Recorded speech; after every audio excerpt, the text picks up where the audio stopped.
Stillman and Company, 102.5, 106.3, The Game, streaming live on Twitter, Twitch, YouTube, and Facebook Live. We are live from the Busy Bee Plumbing, Heating, and Air Conditioning Game Nashville studios. We are presented by the Southern Bank of Tennessee, and it is a Fireball Hot Take Friday. Ian is here today. Hello, Ian. What up, what up? I got to tell you, I had a little bit today. I had a little bit of writer's block today. I mean, writer's block might have been a stretch. But I had a little bit of something. There was something that was kind of bothering me today.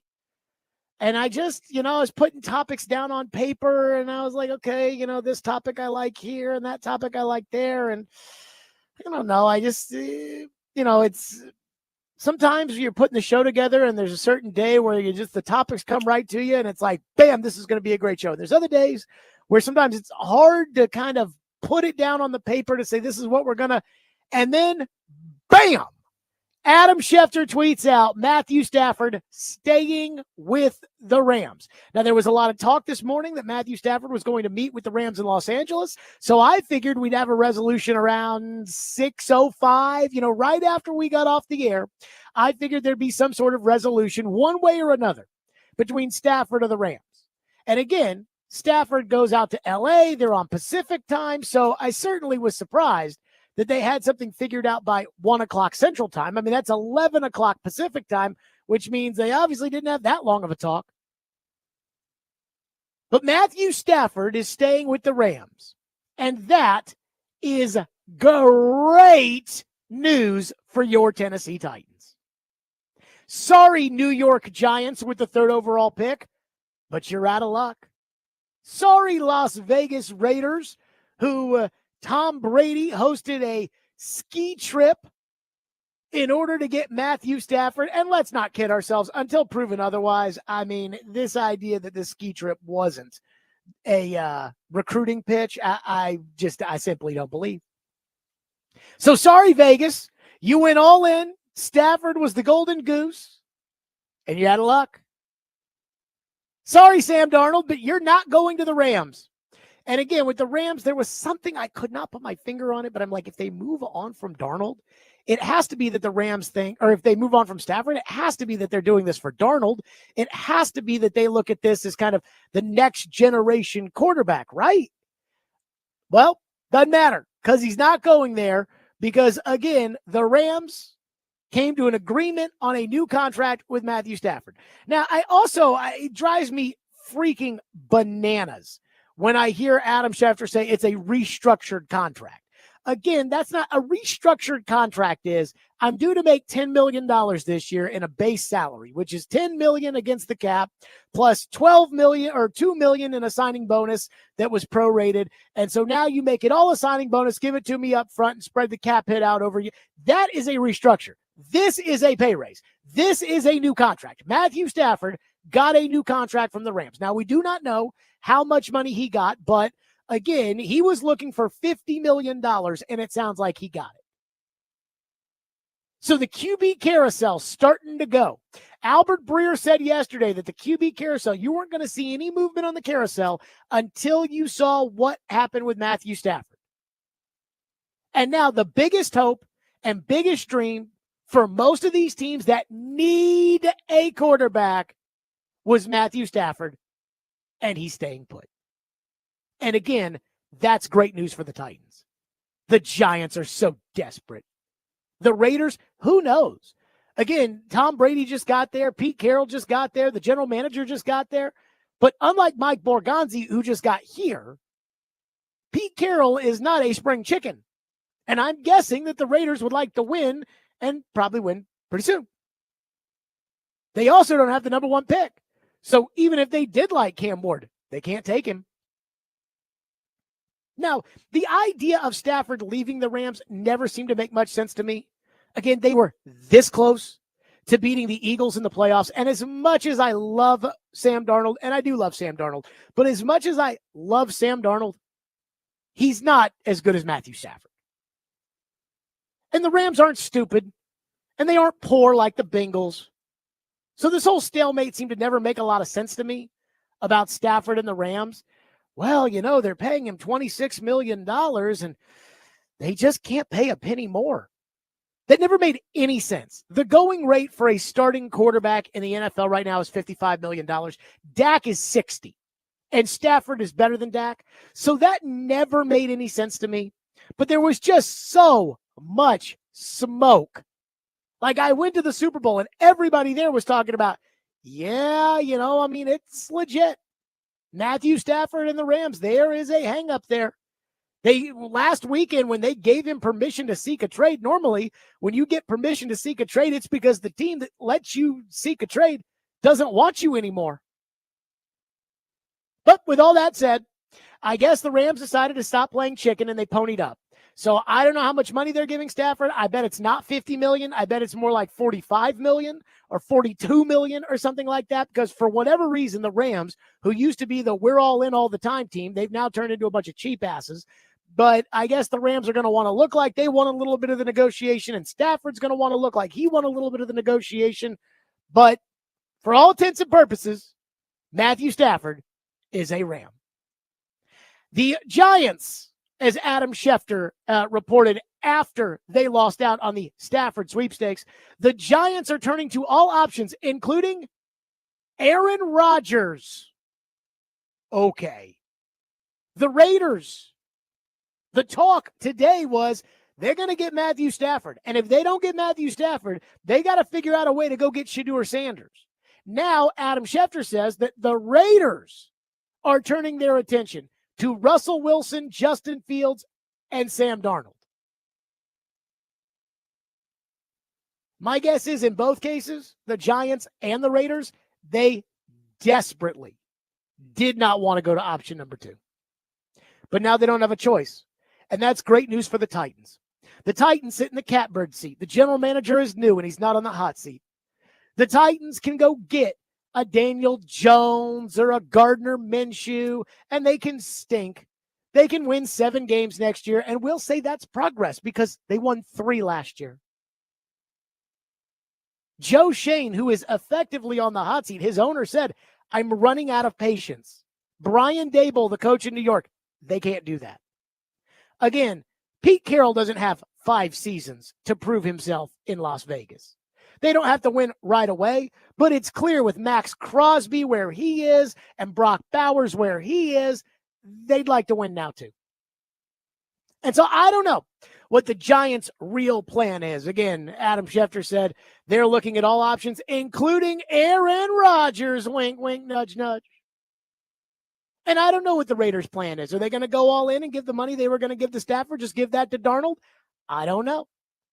Are they going to go to Russell Wilson if Pete and Russ buried the hatchet? And now they're, again, I don't know. That's their business.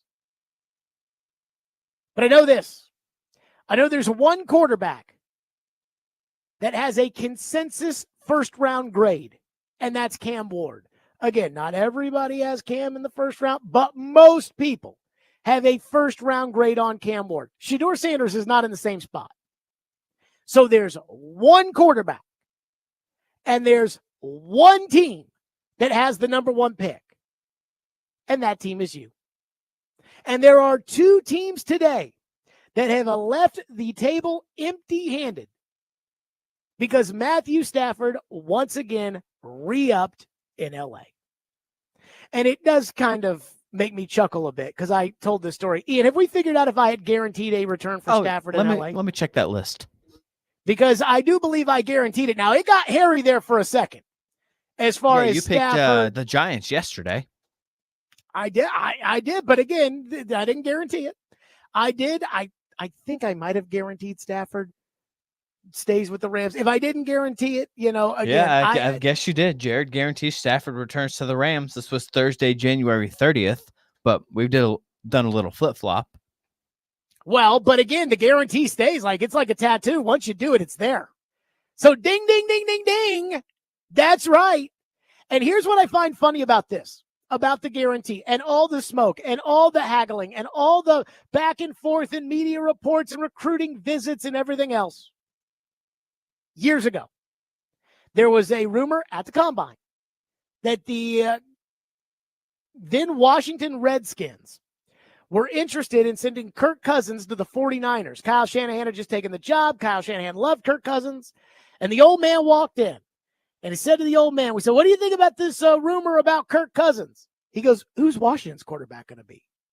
We all looked around and said, I don't know. And he just chuckled the way the old man used to.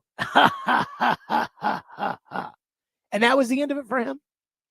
And again, we tell these things like right tackle story, or don't draft guards in the top 10, or foot injuries for pass rushers.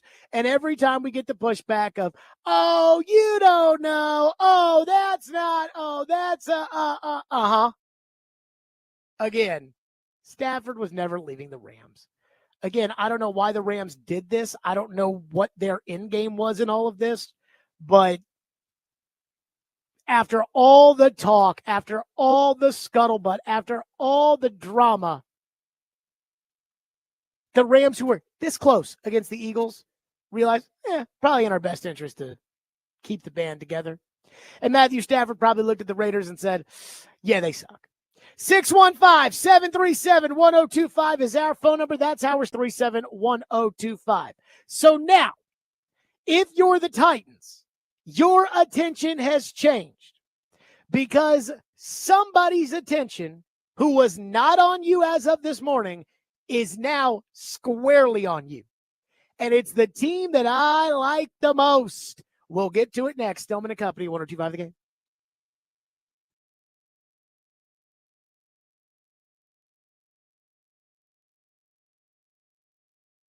Hiller Plumbing, Heating, Cooling, and Electrical. Now, that is the team that I absolutely love the most.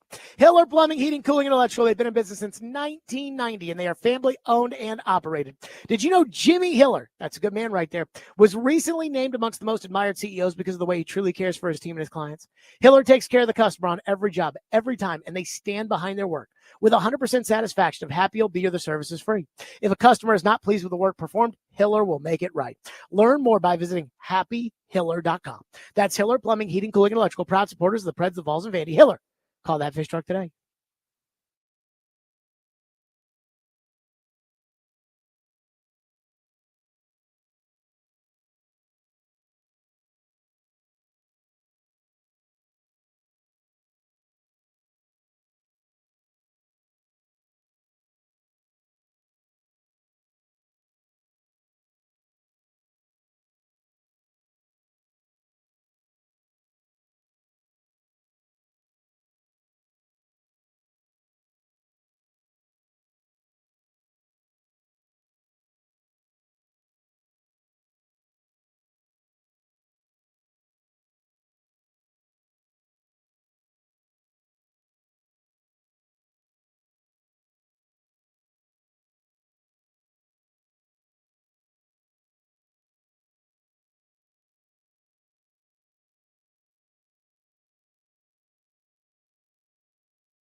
Mike, as a former GM, what do you think of the move? It's an absolute no-brainer. This is an absolute marriage of convenience for both sides. They were 20 yards away from being the Philadelphia Eagles last year. And at 37 years old, if I'm Matthew Stafford and I'm being protected at the 6th best rate in the NFL, Jay, I'm going absolutely nowhere. We're a young, productive team, especially on the defensive side of the ball. Our window to win is right now. And if I'm the Rams, what am I going to do? Look at Aaron Rodgers, who's 4 years older, and even though he played well a year ago, why would we mess with something that's working? So I think this is something that made sense for both sides. There you go. That was Tannenbaum saying, this was a no-brainer that the Stafford was going to stay with the Rams.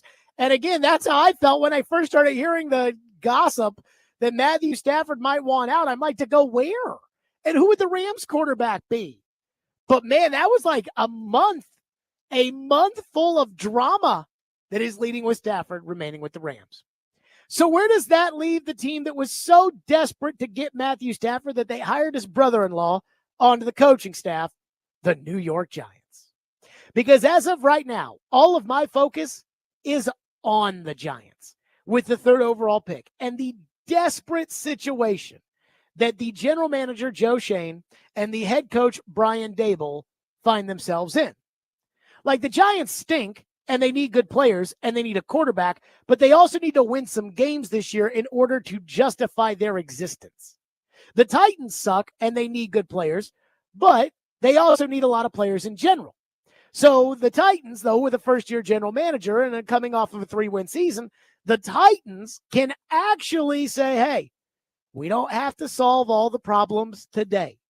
We just need to start solving individual problems. We can solve some of the problems. We don't have to solve all of the problems.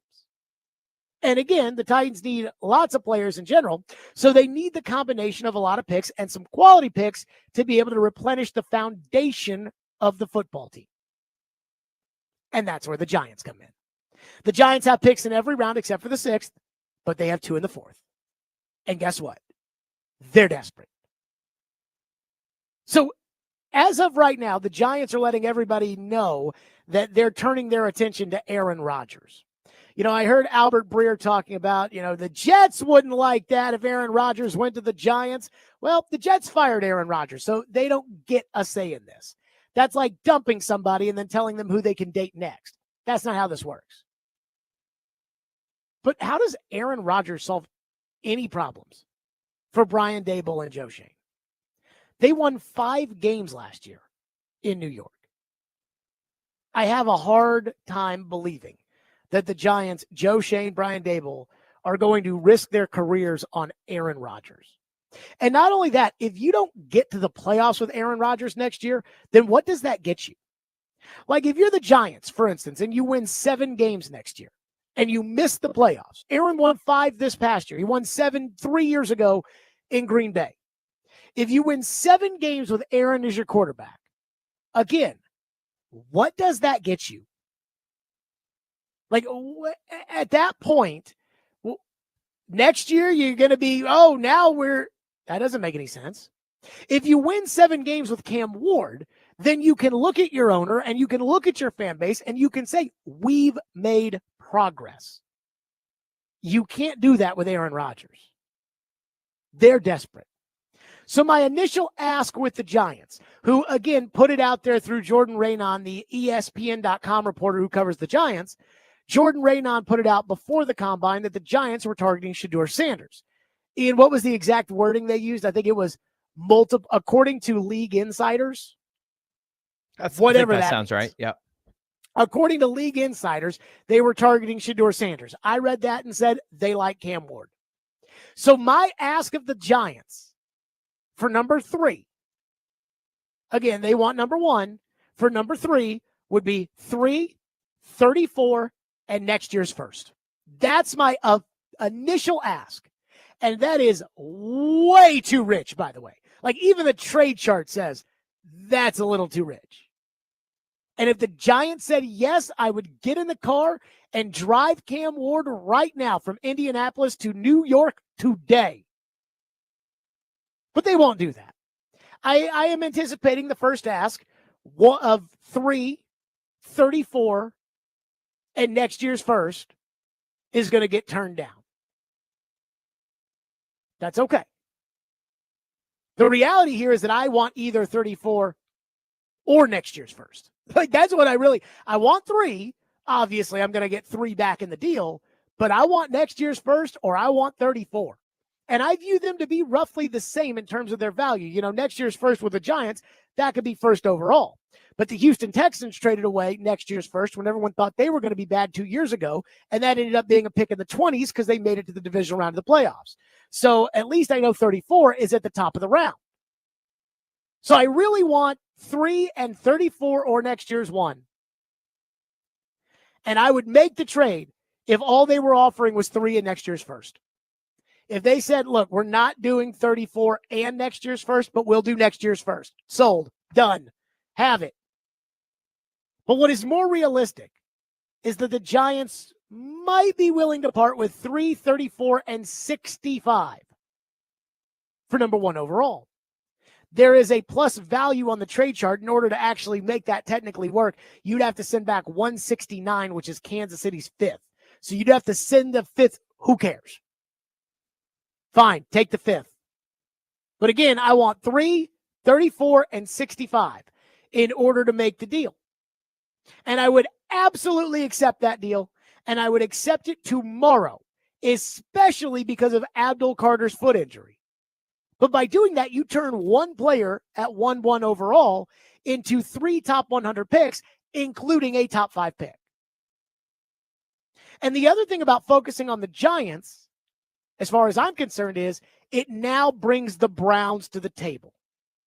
Because I'm not convinced, as much as people will say that there are 2 quarterbacks in this class, it seems very obvious to me that most people believe it is Cam Ward and then Shadur Sanders, not Cam Ward and Shadur Sanders.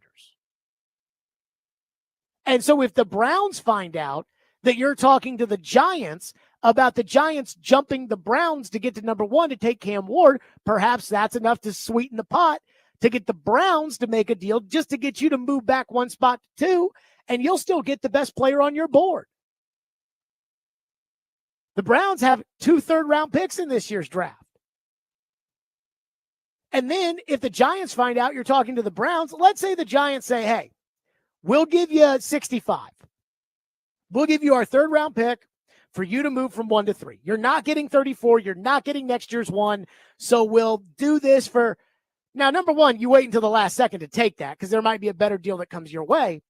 But right then and there, well, what if Cleveland says, well, we'll give you our 2 third-round picks for you to move back to 2? That way we make sure we get Cam Ward. Yes, we give away 2 third-round picks, but that's the cost of doing business to make sure that we get the quarterback that we want. In both cases, we know both teams are desperate. In the case of the Browns, they're desperate because their owner is stupid and went all in on Deshaun Watson. In the case of the Giants, they're desperate because their owner is stupid and kept a lame duck head coach and general manager that have to prove their worthiness this year. Who knows which quarterback Cleveland wants? Again, it's probably Ward. Again, in both cases, we know they're desperate. And with Stafford off the market, there is now real competition for the first quarterback because these guys, Andrew Berry in Cleveland, Joe Shane in New York, Brian Dable, Kevin Stefanski, these guys need to save their jobs. And your general manager, who's been on the job for a month, doesn't. And the head coach he inherited that's on the hot seat, he doesn't get a say in this. And that's a great position to be in. So, I just say this to the New York Giants. We all watched Hard Knocks last year. In fact, that Hard Knocks was so detrimental to Joe Shane. He looked like such a dope that no NFL team is willing to do off-season Hard Knocks this year. But I know how desperate they were last year to try to get a quarterback. And they followed that up with a horrendous season and by moving on from Daniel Jones in the middle of it. So now I really know how desperate you are. What did Miss Cleo used to say? Call me now. 615-737-1025. That's the number to call us. That's 615-737-1025. And there's kind of one other little caveat now as we all start to kind of move our attention. And we'll get to that coming up. Stillman and Company, 1025, 1063 The Game.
the Stafford situation is the big domino. Yeah. Correct. And so what happens with Matthew, I think, dictates where a lot of other dominoes fall. And, I think it remains an unpredictable situation. He likes living in Southern California. He likes playing for Sean McVay. The contract is the problem. And, I think the hard thing about this, if you really want to boil it down, we don't need to go through every detail. We don't need to go through every single detail, chapter and verse, but I think the way to kind of distill the facts here is he thinks that he should be paid on the level of the 9 quarterbacks that are making $50 million a year or more. He's on the books for $27 million. The Rams challenged him to go out and find that number. Okay. He's had 3 weeks to go out and find that number, and he's gotten it from multiple teams.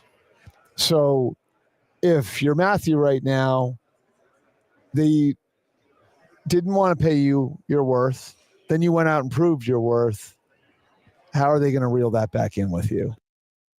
There you go. That was Albert Breer on Sirius XM NFL Radio. And I cannot imagine that the Rams are that stupid that they didn't think that Matthew Stafford was going to find somebody willing to pay him $50 million a year.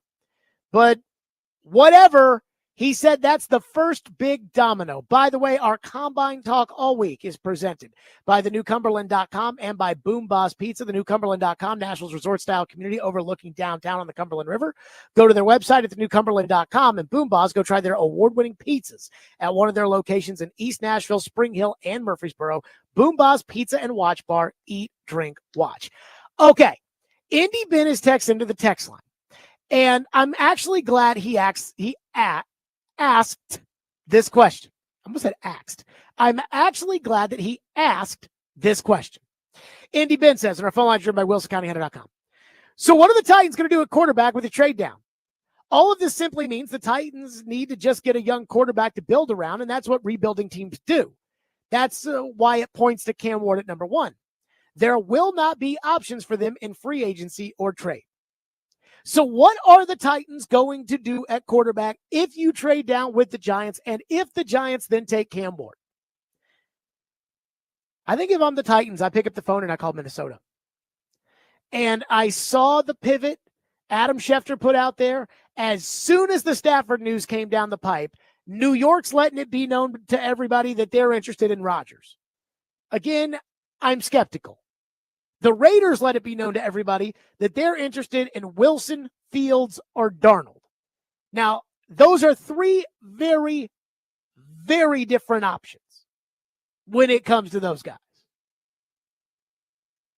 Fields runs a totally different offense than Wilson runs. Wilson is 36 or whatever it is, and Darnold is 27 years old. So there's 3 very different options. Minnesota has until Tuesday to tag Sam Darnold or not to tag Sam Darnold. And if you're the Titans, and I think you should be able to get a pretty good sense of this stuff quickly now that you know the dominoes have fallen, I think you can get an idea of how serious the Raiders would be.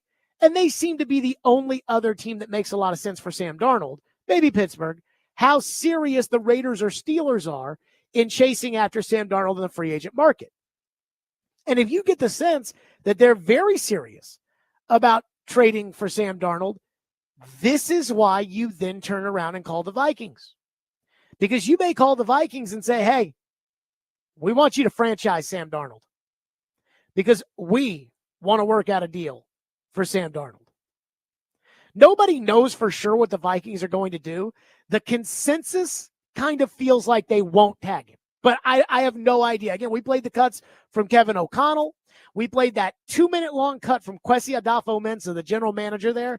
And Ian, I still don't know how people could take anything away from what Kwesi Adolfo-Mensah said to have a feeling one way or another on Darnold. Mm-hmm.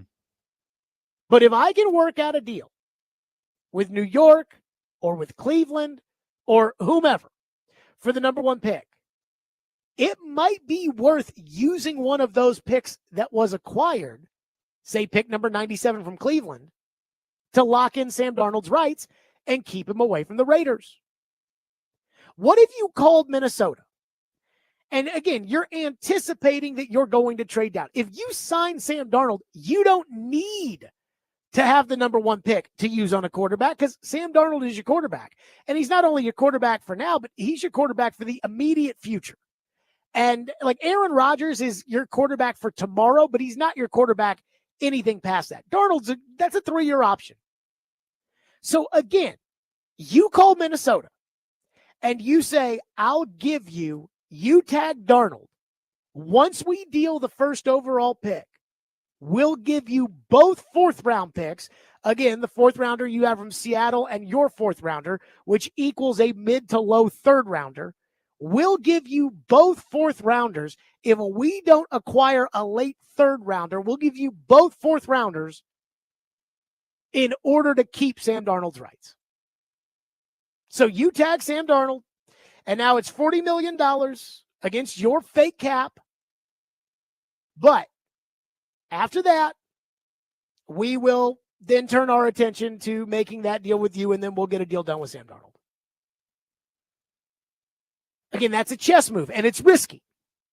Because if Minnesota tags Darnold with the understanding that if you don't trade away the first pick, you're going to deal both 4th rounders in order to get Darnold, they may be a little nervous of, hey, are you sure you can pull this off? And it's also risky because if you call Minnesota and the conversation doesn't go well, Minnesota's going to pick up the phone and call Adam Schefter and say, Tennessee just called trying to trade for Sam Darnold. But the question for Minnesota is this. Is Pittsburgh offering you anything better? Is Vegas offering you anything better? Again, I'm not asking you to give me something that you already have. Sam Darnold is a free agent. You're tagging him, and then you're giving me Sam Darnold. And in exchange, you're getting 2 4th rounders if I don't get a 3rd to trade you after I trade the 1st overall pick. Their other option would be to let him leave as a free agent, and they would get a 3rd round compensatory pick in next year's draft. I think if you're the Vikings, and the Vikings need picks because they don't have a lot of them, if you're the Vikings, I think this is a bird in the hand. And if I'm Mike Borgonzi, these are 2 4th rounders that if I were to lose them, while it sucks because 4th round picks are not nothing, at the same time, they're not top 100 picks. So I still have number 1. I still have number 35. You stupidly traded away your 3rd next year for an injured guy. But that I think I would call Minnesota right now and say, I want you to tag him. And then we'll trade you 2 4th rounders. If we don't get something better, we'll trade you 2 4th rounders for him to keep him away from Pittsburgh and the Raiders. Most of you will hate that because most of you hate Sam Darnold. But you're asking what I would do. And that's what I would do. I also think that by doing this, not only do you get Sam Darnold and keep him away from the other teams, you also kind of decrease the market. So now he knows like he's going to make $40 million this year, or we can lock you in today for $80 million guaranteed and we can give you $50 million straight up. You pick. 615-737-1025. More of your phones. 615-737-1025. Plus, this is a narrative about the Stafford decision that will get completely and totally overlooked, but not by me. We'll do it next. Stillman and Company, 1025 The Game.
The Rams said to Matthew Stafford, go out, find out what the market will bear.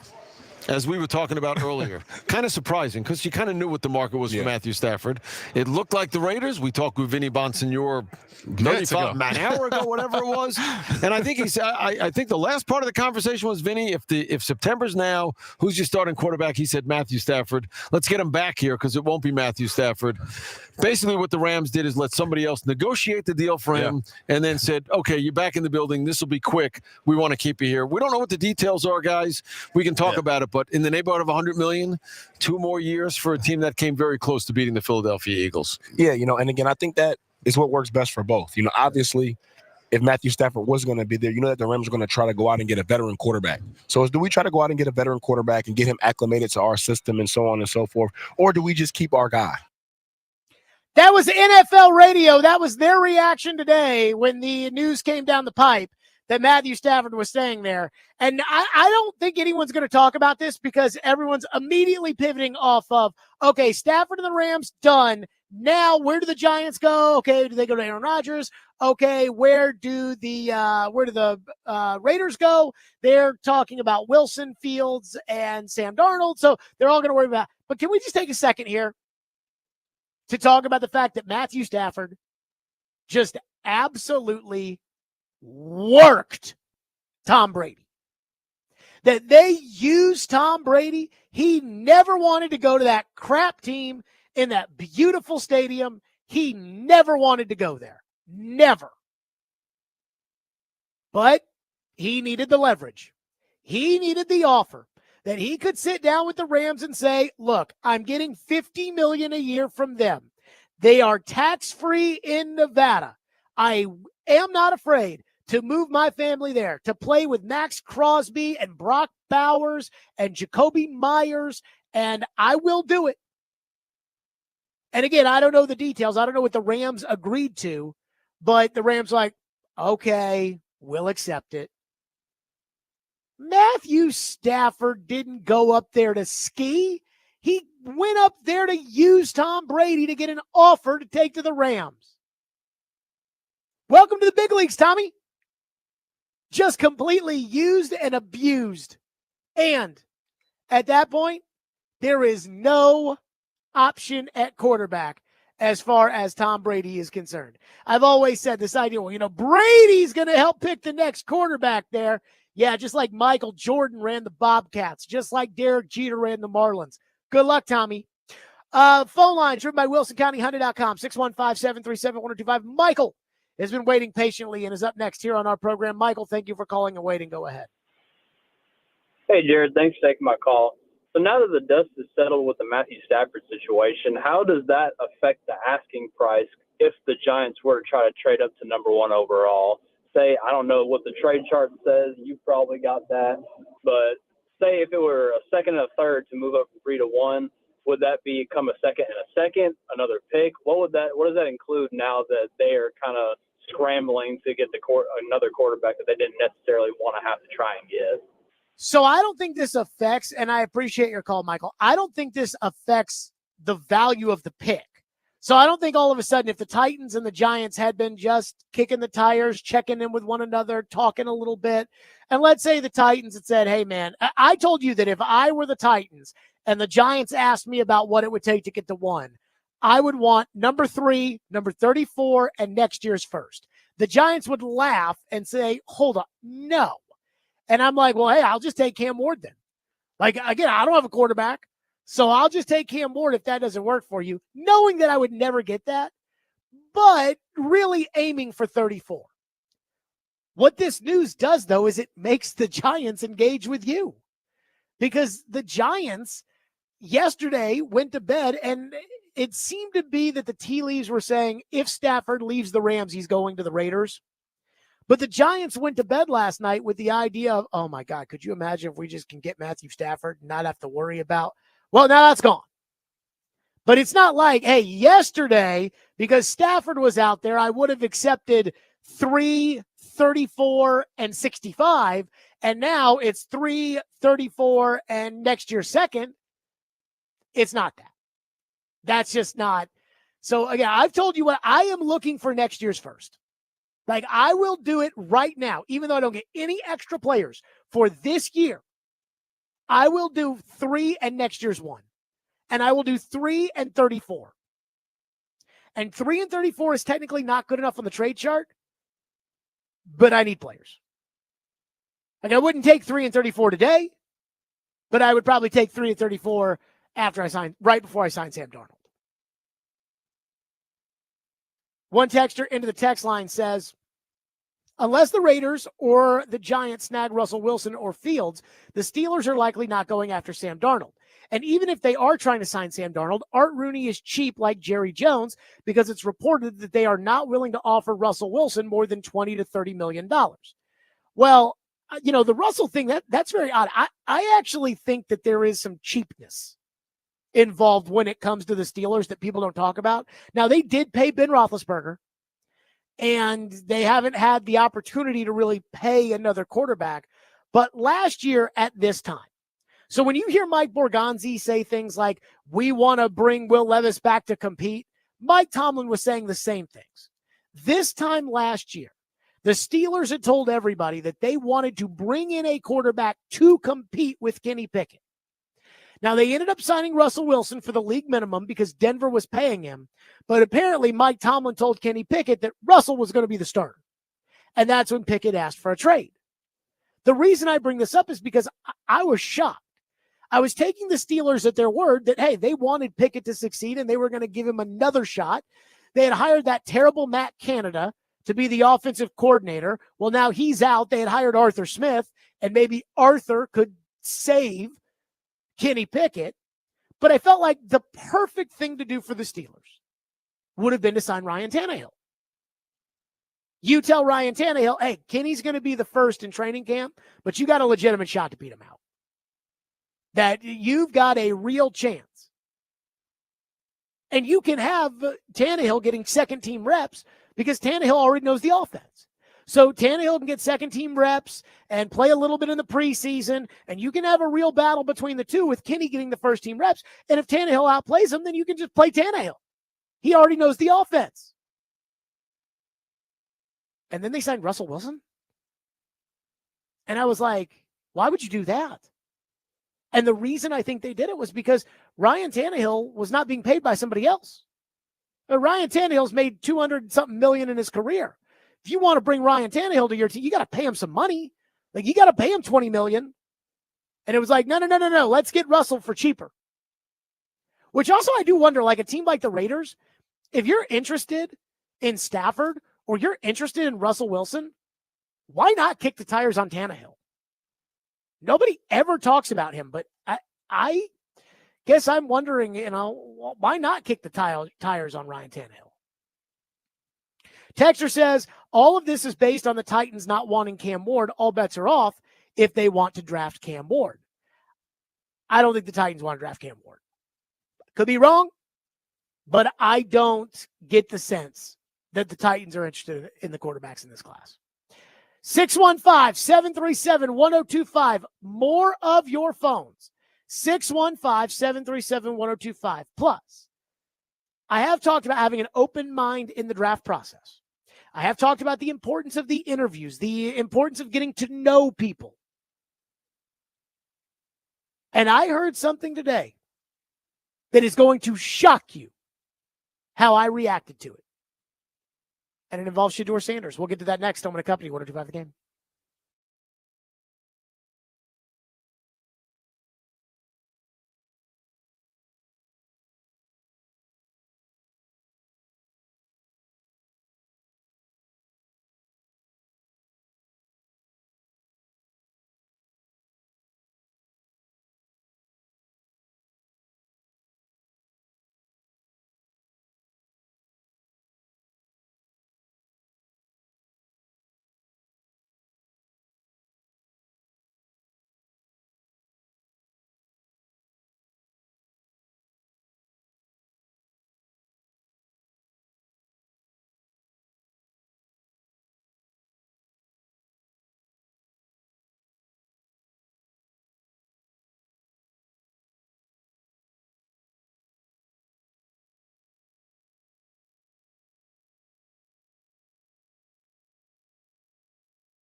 Stillman and Company, 1025, 1063 The Game, streaming live on Twitter, Twitch, YouTube, and Facebook live from the Busy Bee Plumbing, Heating, and Air Conditioning Game Nashville studios. On a Fireball Hot Take Friday, we are presented by the Southern Bank of Tennessee. The NFL Combine going on right now. All of our coverage when it comes to the Combine is presented by the newcumberland.com and by Boomba's Pizza. Again, that is the newcumberland.com and Boomba's Pizza. So this morning, I was listening to Robbie and Joe, and then Joe, I could not with the, Abdul Carter's foot injury is nothing. And so when they started making their picks, I flipped over to XM NFL Radio simply because I knew that the quarterbacks were talking today. And I wanted to hear from the quarterbacks. I didn't want to hear the podium press conference. I wanted to hear, the interviews where you can hear the questions and you can hear the answers and kind of the interactions and things like that. And I flipped over because somebody over there texted me and said, hey, Shadur Sanders is going on right now with our buddy Ian Solomon Wilcots, that Shadur is going on with Solly and with Charles Davis. And so I flipped over. And again, I have questioned Shadur Sanders. I have questioned Shadur Sanders' love of the game. Again, I see the off-the-field antics. I see the putting the wristwatch in someone's face. I see the rap video, and I'm like, does Shadur Sanders really love football? Like, I don't know. I'm just judging it off of what I see it. So I listened to 5 minutes. That's how long Shadur sat down with Charles and Solly for. And at the end of it, I was very impressed by, I really was, by Shadur Sanders. Like, he seemed genuine. He seemed like somebody who, again, I'm not going to say would be the greatest leader in the world, like not the guy that everyone would go, just sacrifice themselves for. But I think he seems like a guy that guys in the locker room could relate with, that guys in the locker room could respect. And here's just some examples of some of the things he said.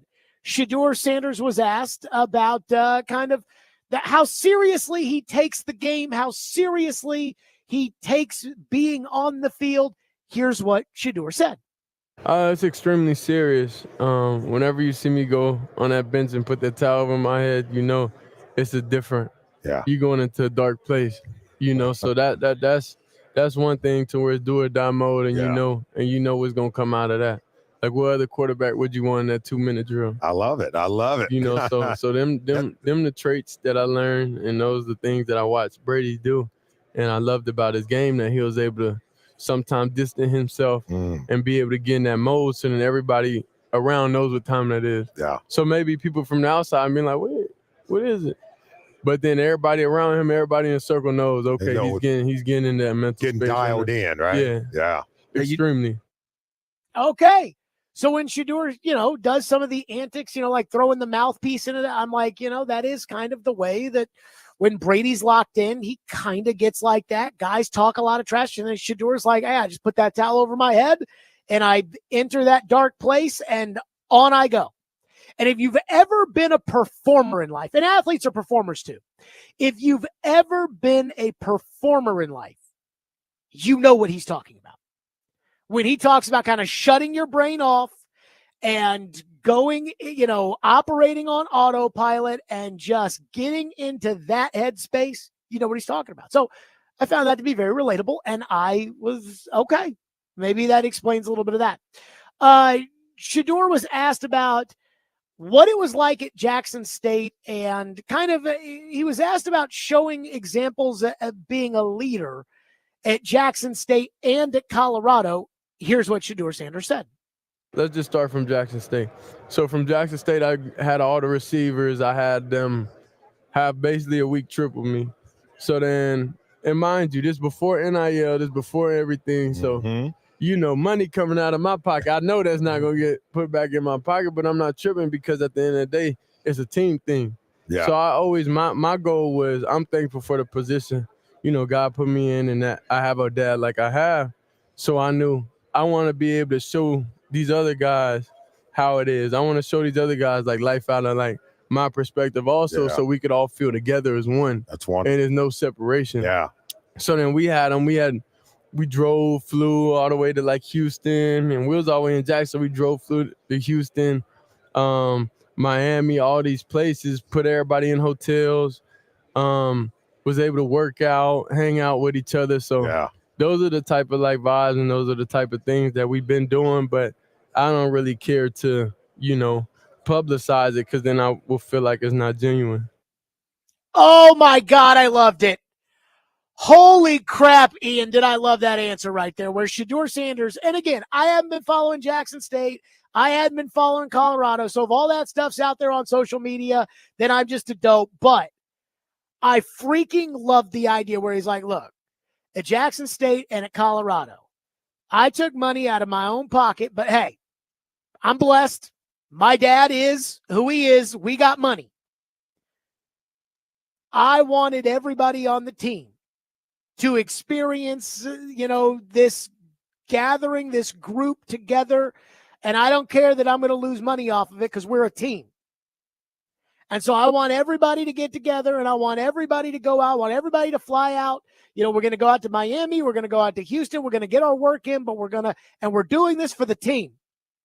And that last little nugget right there about how, I didn't publicize it because I'm not looking for people to say, oh, wow, look at Shadur Sanders taking the kids from Jackson State out to Miami so that they can get in some workouts and spend time together, bonding and everything else.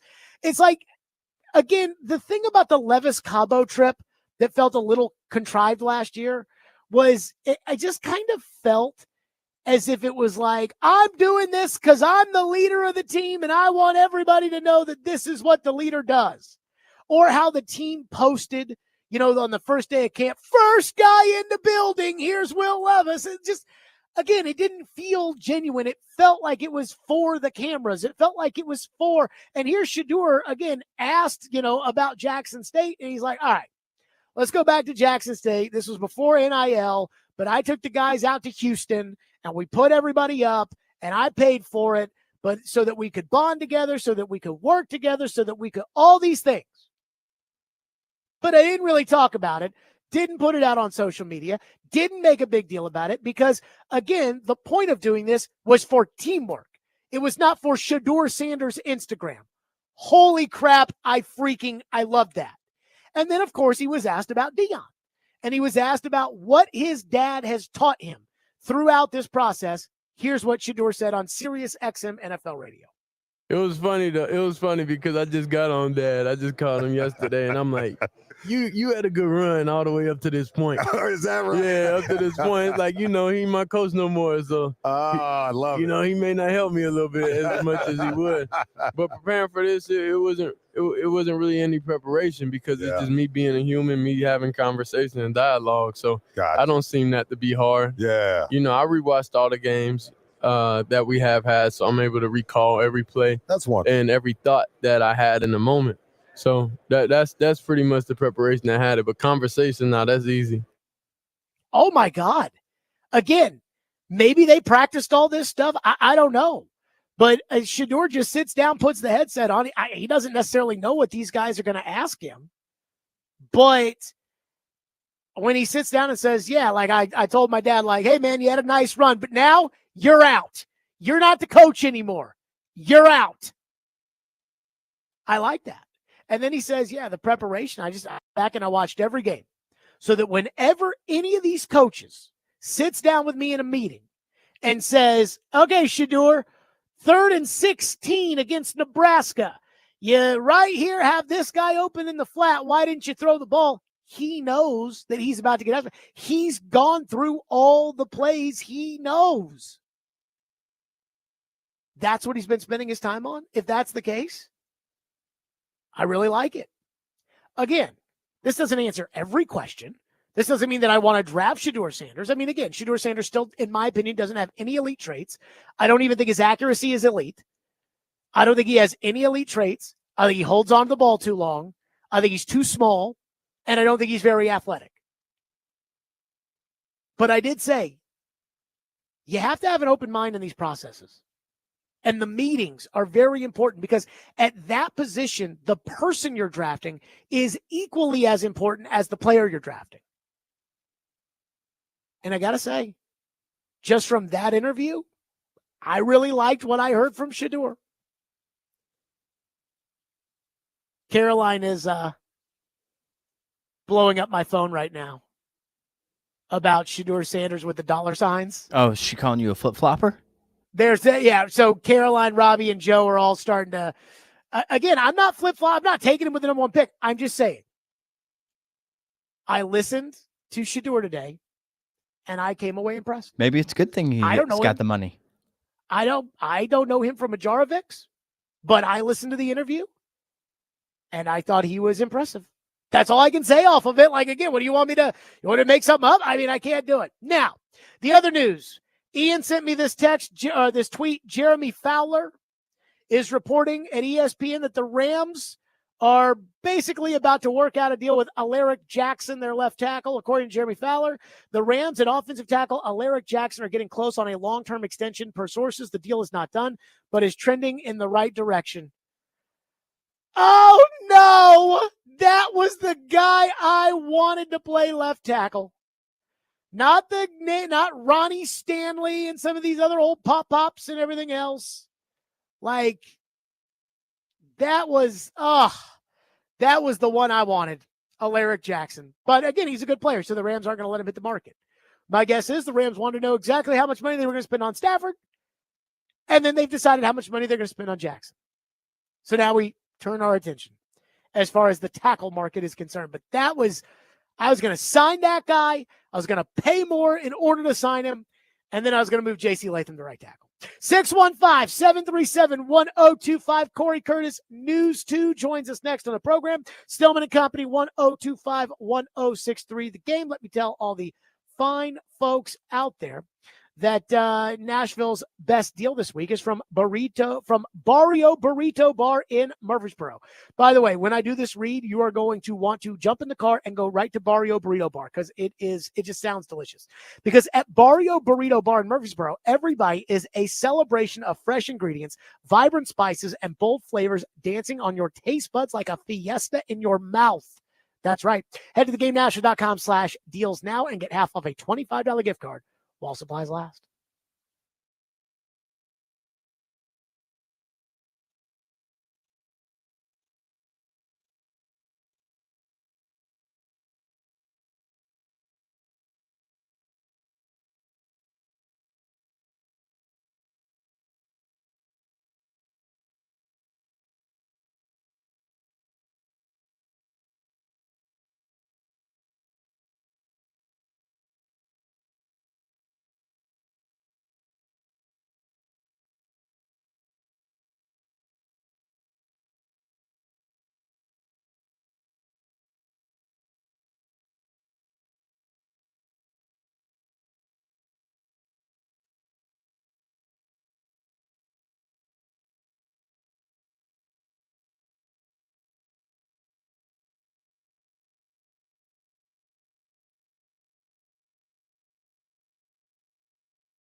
Stillman and Company here on a Fireball Hot Take Friday. Let's give something away because I'm in a good mood. Be caller 5 right now at 615-737-1025. You want a pair of tickets? See Gary Clark Jr. at the Ryman Auditorium on Thursday, March 6th. And a reminder, tune in later today to 102.5, 106.3 The Game for Vandy Baseball as the Commodores take on UCLA in the Southern California College Baseball Classic. Pregame begins at 6:45. First pitch is at 7. And coverage is also available on the 102.5 The Game app and at theGameNashville.com. Corey Curtis, News 2, joins us as he always does on a Friday. He was in Indianapolis at the Combine earlier this week. Corey, your reaction to what you saw and what you heard. I think it was all predictable. I think everybody tries to read the tea leaves on a lot of that stuff. And I just don't know. I don't know that I go too far into it because the Titans don't benefit by downplaying anyone. So, of course, Travis Hunter's a two-way star. Of course, both quarterbacks, have what it takes. And, of course, Abdul Carter's a generational talent. So, I don't know that I dig too much into any of that. You can find a different soundbite from Brian Callahan that supports them taking any of these guys. So I think they're playing it close to the vest, which is what they need to do. But I think most of the noise out of Indy is that they're trading the pick or would like to trade the pick. And I think that that's probably accurate. Yeah, I was actually more asking about what you're hearing, which is the stuff that we didn't hear, which I mean is like I was talking to some people at NFL radio and I was like, I think the things you guys hear, when you're at the Super Bowl or the Senior Bowl or whatever that you hear from the coaches and the general managers off the air are kind of more impactful than the things they say on the air. Because you brought up Brian Callahan. Corey, I'm not convinced Brian Callahan has a lot of juice in the organization right now. But I do kind of wonder just the sense you got from some of the more gossipy angles of things at the Combine as opposed to what was said on the record. Well, I think one of the things that Brian Callahan did say, is that, it wasn't a collaborative effort. He said, they pick the players and he coaches them. And there was a lot more sentiment of that I'm not helping pick the players. They may ask for his input, but it's his job to go out and coach the players that they pick. And that's the way Floyd viewed it. I mean, that's the way, that's the old school GM way to do it. The GM buys the groceries and then the coach's job is to go out and win with them. So I think they may be headed more in that direction. I think that may be the case. And I think, for me, I think that's a healthier way, to go out and do that. I did not have time for a ton of discussions with a lot of people. Normally, I like to spend a whole day there, like you talk about, and talk to a whole different people. So I'm probably a worthless interview today because we left at 3:45 in the morning, got there, got our interviews, and we're back in Nashville by 4 o'clock. Woo! So you were in studio on the news the same day that you were in Indianapolis getting the interviews at the Combine? 19-hour day. Yep. That is a working man right there, Corey Curtis. So I do wonder this, speaking of Floyd Reese, if Floyd Reese were alive, he would be going nuts over the Abdul Carter stress reaction in the foot. I talked to a former general manager who still is alive yesterday who told me they don't trust that Carter will work out at the pro day because they don't trust Rosenhaus at all when it comes to this kind of stuff. I mean, you lived through Javon Curse. That was a Rosenhaus deal. You lived through Caleb Farley. That was a Rosenhaus deal. So that was so stupid. But I do ask you this, which is how concerned are you about the Abdul Carter foot and how much are you, it'll be fine the way Joe Rexrode believes? Let me ask you, do we know it was his fifth metatarsal or was it a different one? We don't know. Rosenhaus did not share that information with us. Okay. But the Titan doctors, I would assume, were able to see the foot, when they did the medical evaluation, which turned this up. I assume the Titan doctors have the medicals in front of them from Abdul Carter. Okay, because it makes a difference which one it is. Because the thing about foot injuries, that is tough is you have really small bones, really small muscles, and really small veins in your feet. And that blood flow is what's really important in your feet healing. And it's one of the tougher parts of your body to make sure that that happens. And that's kind of what's concerning.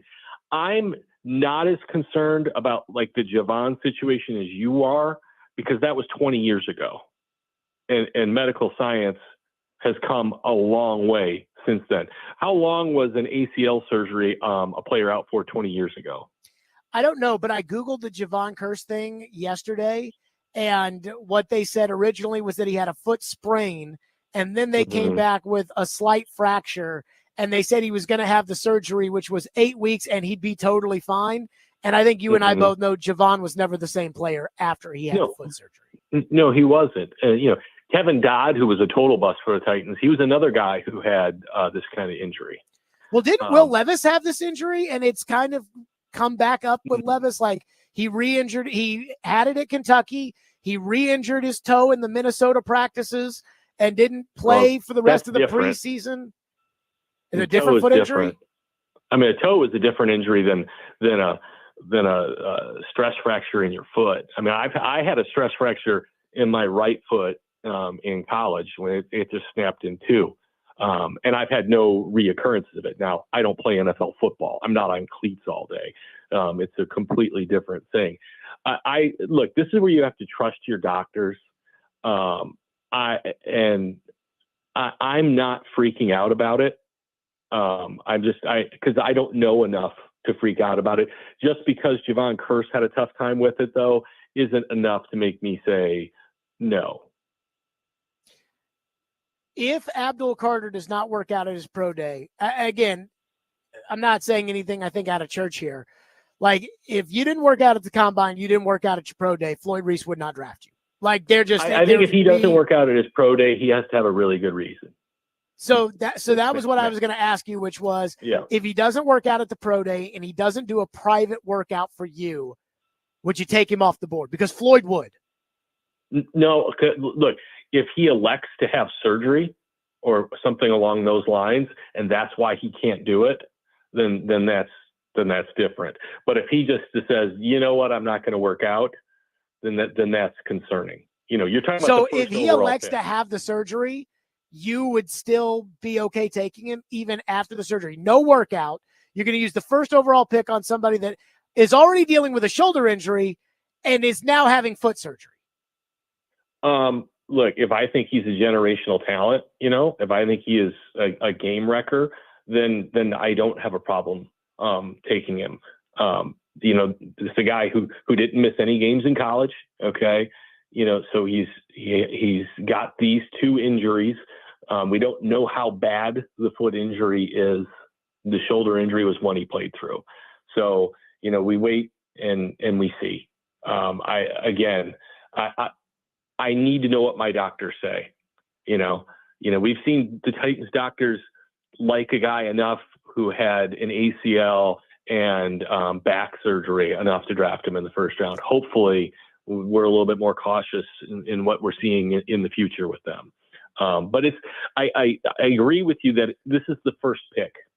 You don't mess around with the first pick.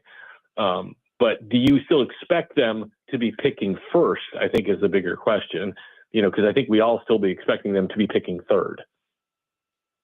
Corey Curtis, News 2 on a Fireball Hot Take Friday. What's your hot take this week? You know what? I think that my biggest take is I think that there's no doubt, because people will split hairs on this. I think Tehran will disagree with me. That's fine. But I think there's no doubt that Cam Ward is number one quarterback on the board. Okay. And I think there's no doubt that, with the Raiders striking out on a quarterback, the Jets needing a quarterback, the Giants needing a quarterback, the Browns needing a quarterback, that if the Titans don't want them, one of those guys is going to give them what they want for that first pick. So unless the Titans are picking Cam Ward, I have 100% no doubt that they are trading the pick. Did you have a sense at the combine that, hey, there are going to be real suitors for that pick? Or is this a who's going to be the Giants quarterback, who's going to be the Raiders quarterback, who's going to be the Jets quarterback, who's going to be the Browns quarterback kind of discussion? I think that there would be suitors, but we had to see how some of the dominoes started to fall. And we've seen those with Stafford re-upping with the Rams and with the Saints sticking with Derek Carr. That has made the Titans pick more valuable. It really has. Those two teams have done the Titans a solid if they want to trade that pick, because it has made their pick more valuable. There are less places for those teams to go. I mean, we're down to what? Sam Darnold as someone and Aaron Rodgers, I guess, at 41 years old. If someone wants to do that, that's not a solution though. That's a year. Who do you think the Titans quarterback is going to be? God, that's a really good question, because I was pounding my brain on it before I came on here, because everything I've heard is Will Levis' ship has sailed. That is simply, not going to happen. So I'm trying to figure out if it's not Sam Darnold, and I don't think it's going to be. Well, what on earth are they going to do? Because I don't know that Brian Callahan, and maybe it's not a concern, if he can survive a year without a realistic quarterback option. So I don't know. I mean, I don't know. I don't know. I don't know. Who do you think? Why are you so quick to rule out Darnold?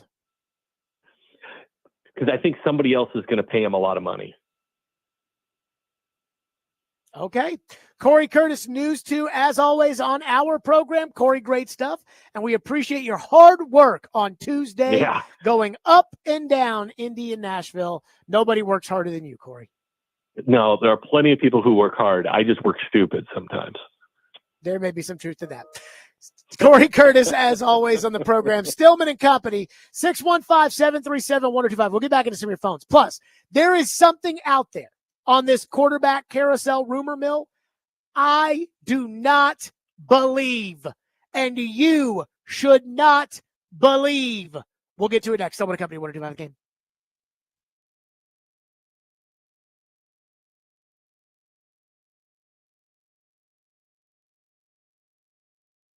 Fireball Whiskey. Nothing goes down as smooth or tastes as great as ice-cold Fireball Cinnamon Whiskey. Great weather is here, which means the spring is coming, and then it's summer. And there is nothing better to do than to get outside. And when you're outside, you want to make sure you've got Fireball Whiskey with your buddies. Ignite the night. Please do it responsibly and be 21 years or older to enjoy. That's Fireball Cinnamon Whiskey.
Now, with the Matthew Stafford quarterback domino falling, and by falling, I mean staying put at home.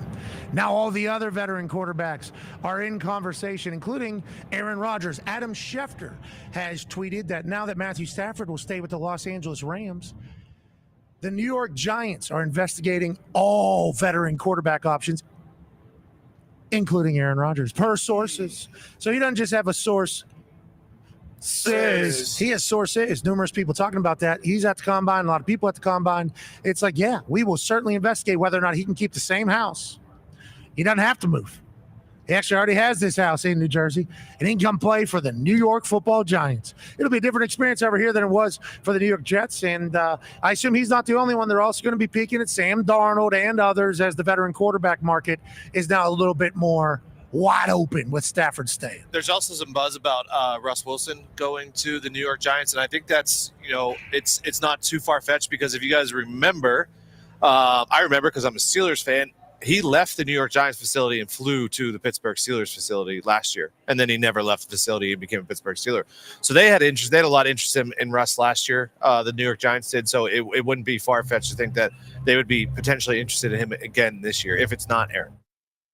There you go. That was McAfee. Again, Adam Schefter saying the Giants are turning their attention to all options, including Aaron Rodgers. Diana Rossini said the Giants spent all week talking to themselves about Aaron Rodgers. So Aaron could be staying in New York. And let me say this on this beautiful Fireball Hot Take Friday. I believe that is complete and total bullcrap. I'm sorry. I just don't buy that the Giants are going to pivot to Aaron Rodgers. To me, that is the Giants saying, hey, Tennessee, we're not desperate for Cam Ward. We promise. Aaron Rodgers, he won 5 games and just got fired by a team in the same city, the same stadium. What do you guys think is going to happen? And again, the Giants, and it's obvious based on the scenario they find themselves in, the Giants are in self-preservation mode. The general manager should have been fired. The coach should have been fired. They haven't won in 2 years. They won 2 years ago. They let Saquon Barkley go. The owner said, I cannot let him go to the Eagles. The general manager said, it'll be fine. And it was very much not fine. In fact, the Giants are in this mess because they won a meaningless game at the end of the year against the Colts. And if they didn't, they could just draft Cam Ward and be done with it. And so when it comes to the Giants, the idea that they're going to go with Aaron Rodgers, who, again, the Giants are in self-preservation mode, and Aaron just got the head coach and the GM of the Jets fired. I mean, what's next? You're going to tell me that the Jets are going to sign Daniel Jones? No. Aaron didn't work out in New York last year, and the New York team is not going to put all their eggs in Aaron's basket when they've got to show some progress. If you win 7 games this upcoming season with Cam Ward, you can say, look, we're building. We're building a foundation. We won 7 games. We got a young quarterback. We're on our way. Cliff Kingsbury survived that with Kyler for like 5 years. Hey, we're on our way with Kyler. Just trust me, we're on our way. You can't do that with a 40-year-old quarterback. You can't win 7 games with Aaron Rodgers and say, hey, we're on our way. You can't do it. The Giants' only real option is trading to number 1 to get Cam Ward, which is why I believe they told their local reporter, again, Jordan Raanan, who covers the Giants for ESPN, similarly to how TD covers the Titans for ESPN. They told Jordan Raanan over the weekend, or quote-unquote multiple league insiders, whatever the hell that means, told Jordan Raanan that the Giants had their sights set on Shadur Sanders. Why would you tell them you like Shadur Sanders? Because you like Cam Ward. Why would you tell everybody you're interested in Aaron Rodgers? Because you don't want the team that has Cam Ward right now, which is the Titans, to know that you are absolutely desperate. But this is the reality that the Giants find themselves in. Russell Wilson, Aaron Rodgers, Give me a break. You sign those guys, you don't go to the NFC title game, you're fired. They're not going to do that. They need a young quarterback. And when it comes to the Giants, and I think about everything that happened last year, not signing Saquon Barkley, trying to trade up to number 3 to get Drake May, being told no, running it back with Daniel Jones having to answer questions at training camp about the Hard Knock series, about the Giants trying to move on from Daniel Jones, and everything that has happened since then. The dumping of Daniel Jones in the middle of the season, the retaining of Dable and Shane, this where they were all in on Stafford, hired the brother-in-law, everything. The Giants aren't very good at this, are they? Again, I see a report that comes out, the Giants are interested in Rodgers, and I'm not buying that for a second. Aaron Rodgers. They're desperate for Cam Ward. Titan fans, congratulations. You got him right where you want him. Like right there in the crosshairs, you've got them exactly where you want them. They're desperate. They don't have a plan B. They can't go with Sam Darnold because he's failed in New York. They can't go with Aaron Rodgers because he's failed in New York. They can't go with Daniel Jones because he's failed in New York. They can't go with Gardner Minshew because he sucks. They have one choice. Trade with you for Cam Ward. They're not going to Shadur Sanders. And everybody and their grandma knows Cleveland has to take a quarterback at number 2. And Ward is, as Corey said, he was at the combine. He says, I think most people think Ward is clearly the number 1 guy. Boy, it's a great spot to be in for the Titans. 615-737-1025. Apparently, according to Jeremy Fowler, Alaric Jackson's deal is 3 years, $57 million, and $35 million guaranteed. So 57 divided by $19 million. And here I was saying, I'd pay $17 million for that. Folks, that's how free agency works. My guess is the Patriots probably offered him $20 million. And they took it back to the Rams and said, this is what it'll cost. And the Rams said, okay, we'll do it. $19 million for Alaric Jackson. 35 guaranteed. 35 guaranteed, so that's probably over the first 2 years. Because now you're talking, what is 35 divided by 2? What is 35 divided by 2? I should be able to know this off the top of my head. 34 divided by 2 is what, 17? Mm-hmm. So, 17 and a half. So the 35 is basically the 2 years. That are, the first 2 years are guaranteed. The third year, they'll see. But that's the going rate for an average for a solid left tackle. Not an elite left tackle, but a solid left tackle. You're looking at, again, 35 guaranteed over 2 years. Woof! Goodness gracious. Now the Giants do have a good tackle. Maybe they'll give you that. Texter says, LD says, according to PK's podcast, he thinks Will Levis will be back with the Titans next season. Well, according to Jim Wyatt's article at Titans.com, apparently Mason Rudolph might be back with the Titans. Ian, did you see that one? No, I did not. So Jim Wyatt puts out an article at the Titans website with quotes from Brian Callahan. Again, Brian Callahan has no juice right now in that organization. He's the coach. Like, he'll call the plays this year and he'll decide, okay, who's the starting wide receiver and who's the backup, but he has no juice as far as player decisions are concerned. He has as much juice as Mike Mularkey had, which again was like no juice. So Brian Callahan talked to Jim Wyatt about how they really enjoyed their time with Mason Rudolph last year, and they'd be very interested if it all worked out to have Mason Rudolph back on the Titans.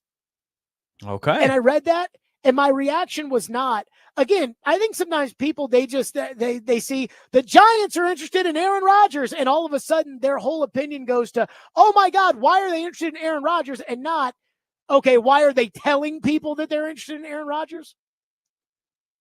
Why are the Titans putting it out there that they want Mason Rudolph back? Why is Brian Callahan and Mike Borgonzi, I do not think solidify the quarterback position. Oh, yeah, that's a Mason Rudolph. That'll do it. And I don't think Mike Borgonzi was attached to any of those quotes. And again, I do not think that Callahan has any juice in that organization right now. But to have Jim Wyatt write an article on Titan Stationery, I remember a couple of years ago when they went to the owners' meetings and they had gone through free agency, and Jim wrote a story where he talked to John Robinson, and every transaction John went over with Jim Wyatt. And then there was a second article that came out about how the Titans wanted to re-sign A.J. Brown. And I said, this is very telling that Jim Wyatt, and I believe his boss at the time might have been John Robinson, that Jim Wyatt, who reports to John Robinson, is writing a story about, we want to keep AJ. And I felt like they put that out there for AJ to see. I highly doubt. And if I'm wrong about this, Jim Wyatt, I apologize. Because, I love you. But I highly doubt that Jim Wyatt was sitting there in Indianapolis going over what content he planned to release at the Combine and said, you know what? I think I need to do a story about Mason Rudolph. Again, maybe that even for him, the end of that Vandy game the other night was too long, so he had to come up with something to pass the time and wrote this Mason Rudolph story, but I highly doubt it. Again, think of all the work, because I don't think that this was in the local availabilities where Callahan talked about Rudolph. So Jim had to go get quotes from Callahan about Rudolph, then had to write the story about Rudolph, then had to publish the story about Rudolph, and even he knows it's bull crap and Mason Rudolph is not coming back to the Titans. So I don't understand that. So when you tell me, well, they said Levis is going to compete on the roster next year, I don't buy it.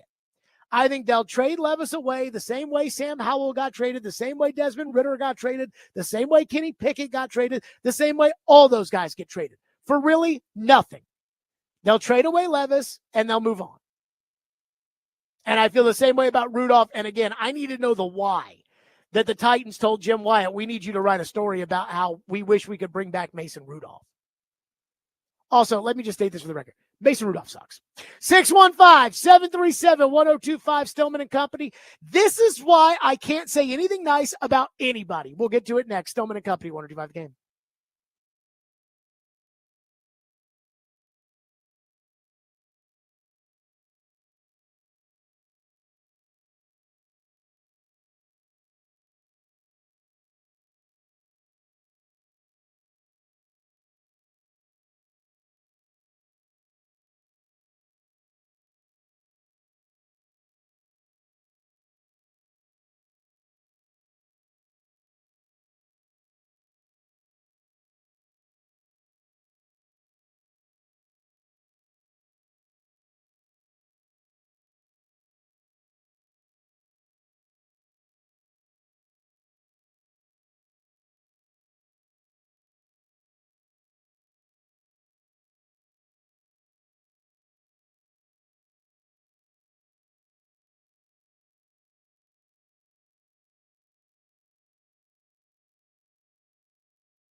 let's just start from Jackson State. So from Jackson State, I had all the receivers. I had them have basically a week trip with me. So then, and mind you, this before NIL, this before everything. So, money coming out of my pocket. I know that's not going to get put back in my pocket, but I'm not tripping because at the end of the day, it's a team thing. Yeah. So I always, my goal was, I'm thankful for the position, God put me in and that I have a dad like I have. So I knew I want to be able to show these other guys how it is. I want to show these other guys like life out of like my perspective also, so we could all feel together as one. That's wonderful. And there's no separation. Yeah. So then we had them. We drove, flew all the way to like Houston, and we was all the way in Jackson. So we flew to Houston, Miami, all these places, put everybody in hotels, was able to work out, hang out with each other. So those are the type of like vibes and those are the type of things that we've been doing, but I don't really care to, publicize it because then I will feel like it's not genuine. That was Shadur Sanders on Sirius XM NFL Radio. So here's why I can't say anything nice about anybody.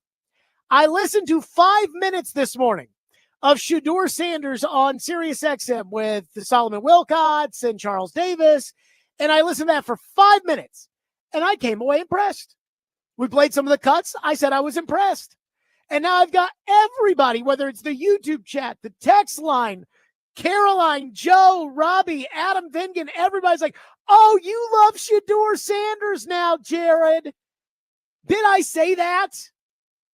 Did I say, oh, you know what? I listened to 5 minutes of Shadur Sanders on Sirius XM NFL Radio. Now, this entire plan that I've had, where I've talked about being willing to trade the 35th pick in order to acquire Sam Darnold, now I'm going to give all that up, and I'm really just now all in on Shadur.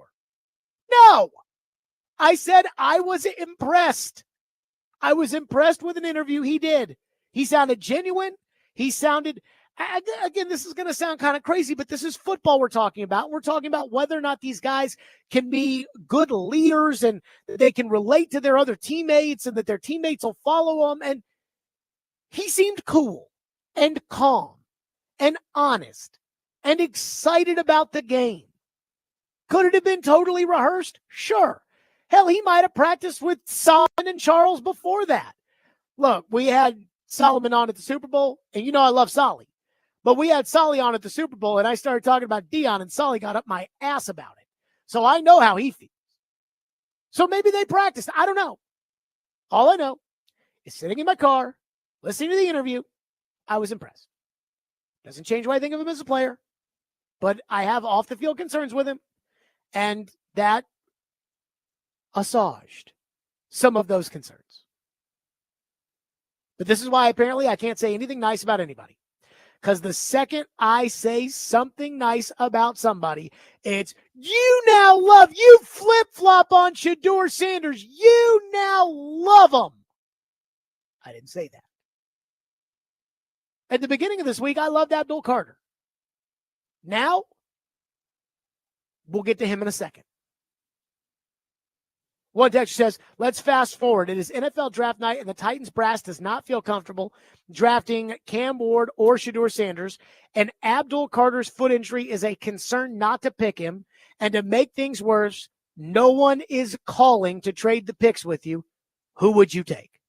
So in this instance, the texter is asking me, okay, Carter's off the board with a foot injury, and you don't think Ward and Sanders are any good. Because when it comes to Ward and Sanders, you have to basically look at yourself and say, okay, are these guys good enough to eventually one day beat Mahomes, Allen, Burrow, those guys? And if the answer to that is no, if you think that it's Tyrod Taylor and Teddy Bridgewater, then isn't the answer pretty obvious there? Travis Hunter. Like, I mean, to me, that's simple. Oh, okay. All those guys are out, and if Will Campbell's arms don't measure long enough, and if then it's Travis Hunter. And I would play Travis Hunter at wide receiver. That's because I find wide receivers to be more impactful, and I find them to be of more value. And so I would play Travis Hunter at wide receiver, and then along the way we can figure out corner. But to me, that's the easiest question. The harder part is if you kind of like Ward, but you're just not sold, and no one calls, and Carter's foot's a problem. Like, now what do you do? But it's easy when you say, hey, like you're right there on the clock and, One texter says, what if the Browns trade the second overall pick and Myles Garrett for the first overall pick? Myles Garrett doesn't want to come here. So you don't have to worry about that. Myles Garrett wants to win, which is why he won't re-sign there. And I hate to say it, but you got to win a little bit more before he'd want to play for you. And apparently the Browns are saying they're not trading Myles Garrett no matter what, so make of that what you will. 615-737-1025, which is the phone number, 615-737-1025. There is something that I firmly believe. I've been doing a lot of thinking about my beliefs. And there's been a lot of pushback about those beliefs. And it involves the Titans and the number 1 pick. And I think I'm going to double down on them. We'll do it next. Stillman and Company, 102.5 The Game.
Stillman and Company, 102.5, 106.3 The Game, streaming live on Twitter, Twitch, YouTube, and Facebook Live. We are live from the Busy Bee Plumbing, Heating, and Air Conditioning Game Nashville studios, and we are presented by the Southern Bank of Tennessee on a Fireball Hot Take Friday, and the NFL Combine on 102.5 The Game, presented by the newcumberland.com, Nashville's resort-style community overlooking downtown on the Cumberland.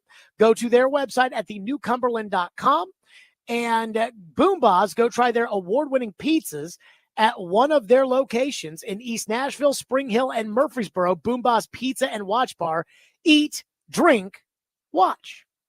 So, boy, yesterday I awoke to the terrible news Ian had sent me via Adam Schefter about the stress reaction in the foot of Abdul Carter. And I followed that like crazy. And the two words Ian sent with the text message about the Schefter tweet, oh no. And I felt that to my core. All week, I wanted to take Abdul Carter with the number 1 overall pick. Then I found out that news, and I was skeptical. And yesterday, all I heard was, it's not a big deal. And this morning, I went on Robbie and Joe, and I got yelled at. It's not a big deal, Jared. It's a stress reaction. It's not even a stress fracture. Drew Rosenhaus told us it's not even a stress fracture. Uh-huh. Okay. And so I thought, am I being too hard when it comes to the stress reaction with Abdul Carter? Or should I take him off the board? If I were the Titans, would I take him off the board? If you're watching the stream, you'll see I have something in my hand. Ian, can you see it? Putting it up here right there. Yeah, it looks like a stopwatch of some sort. It's a stopwatch. You want to tell the people what it says on the back? Right there. Oh, it's a little FR. This is Floyd's stopwatch. Sally gave this to me after he passed. At first, I wasn't totally sure when she was like, I want you to have his stopwatch. I didn't totally understand. I'm like, what do you mean a stopwatch? But I figured out how it works. It's very easy. 1 click right here. 1 click right here. 1.6. This was his stopwatch. Combine, Pro Day, 40, 3-cone. This was how he tracked it. He didn't worry about what the school said the guy ran. He did it himself.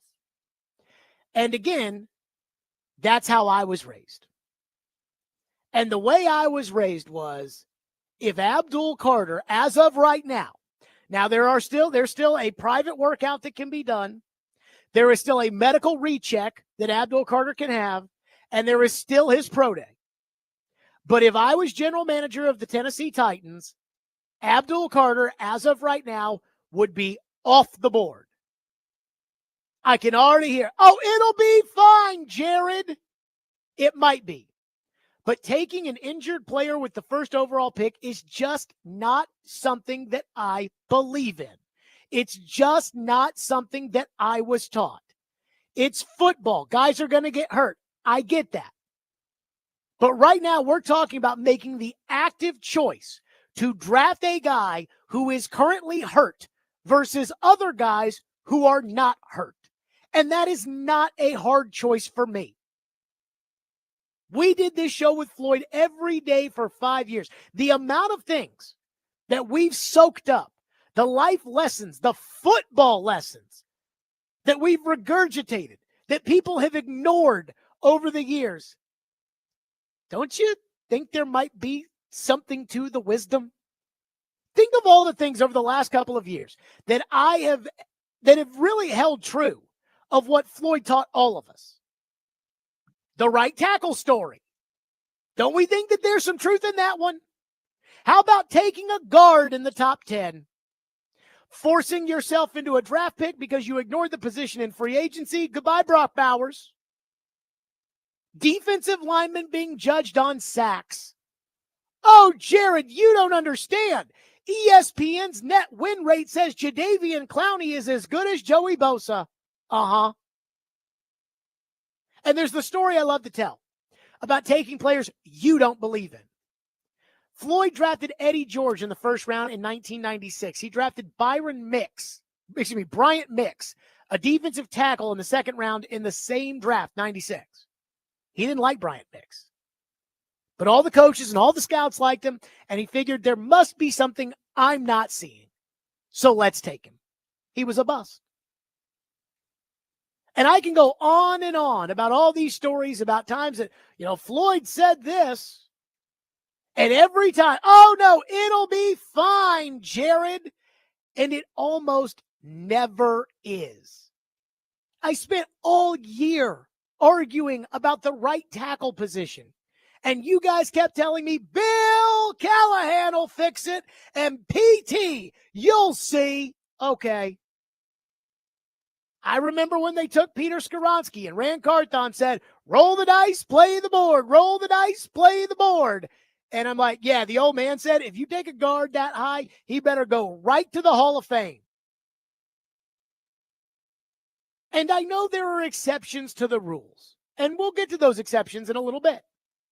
But if you have values that you truly believe in, you don't deviate from them just because you want a possibility to be true. In all of these cases, you're playing the odds. And look, Floyd was not right when he was general manager 100% of the time, because nobody is right 100% of the time. And a broken clock is right twice a day. But when Floyd was the general manager of the Titans, he was right enough of the time. It wasn't an accident that the Titans did all that winning when he was GM, or that he's in the team's Ring of Honor, that they went to the playoffs in 4 out of 5 seasons and made 2 AFC title games. It wasn't an accident that when he left, the roster was stable enough for Jeff Fisher to go 23-10 over 2 seasons and make the playoffs because of Floyd's players. And when Floyd's players, Albert Haynesworth, Keith Bullock, Kyle Vandenbosch, Kevin Mawai, Benji Olsen, etc., started leaving the team, all of a sudden, with Jeff Fisher running the ship, it went right down the toilet. So that's how I was raised. And the way I was raised would prevent you from having Jeffrey Simmons.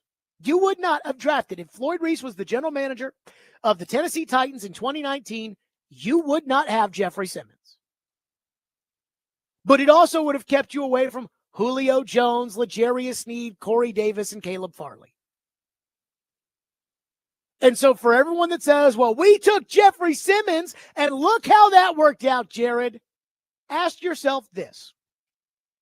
Would you trade Jeffrey Simmons right now for 2 first-rounders, a second-rounder, and a third-rounder? Because that's what everyone else costs. And that's before we even get to the money. Like the money that was spent on Julio Jones and the money that was spent on L'Jarius Sneed. And that's a really big deal because that's a lot of money. And it's a really big deal if you especially believe in the phony cap.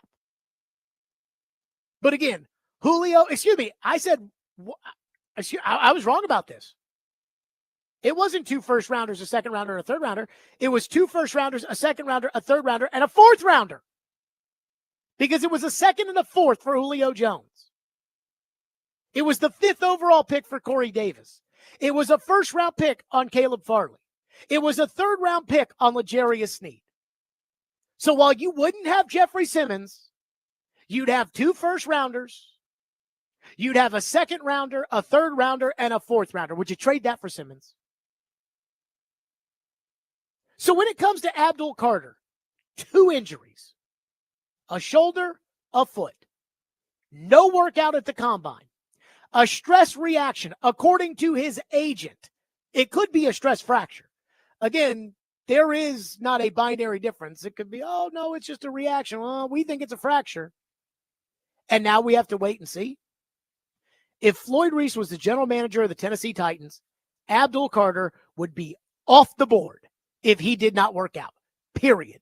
And a lot of times I do not feel comfortable saying, Floyd would say, because there were a lot of times when we did the show together where I thought he would think one thing and he thought something totally different. But the not working out at the combine and at pro day or on a private workout, that was a non-negotiable, period. And I can't back off of, again, the values that I believe in, the values that I know work, the values that worked when the guy who was running the team had them. I can't back off of that because you're going to say, oh, that'll be fine. Oh, that'll be fine. That wasn't how Floyd Reese operated. That was how Rand Carthon operated. You don't have a right tackle. Oh, it'll be fine. L'Jarius Sneed has bad knees. Oh, it'll be fine. Trade the pick.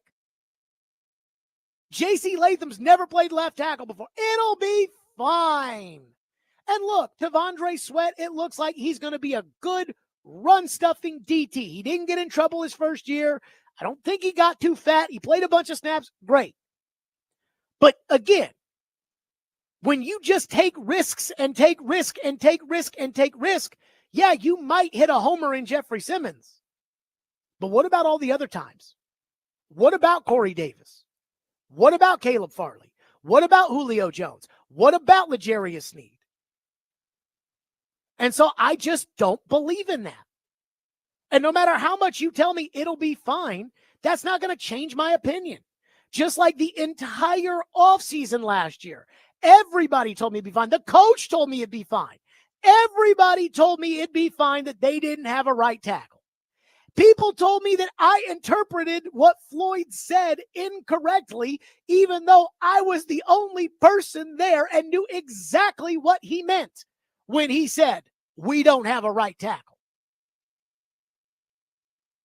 So I'm not backing off of the values with which I believe in. And when I look at this stopwatch, again, his stopwatch that timed guys, you may think the 40 doesn't matter. I'm telling you, this guy thought the 40 mattered. So it matters to me. I just can't move off my values. I know that way works. And it'll cost you Randy Moss. And it'll cost you Jeffrey Simmons. But it'll keep you from making a lot of mistakes. So as of right now, guy with 2 injuries, including a stress reaction, could be a fracture in his foot, hasn't worked out. Who knows if he'll work out at his pro day? As of right now, he's off the board. And you cannot convince me otherwise. 615-737-1025, which is our phone number, 615-737-1025. And there's a lesson to be learned from this that I was thinking about this morning when I was on Robbie and Rexroad about, again, probably one of the decisions that everybody around here just laments, that the old man never second-guessed. We'll get to that next. Stillman and Company, 102.5 The Game.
The information we have, Jared, again, you have to put things in proper context.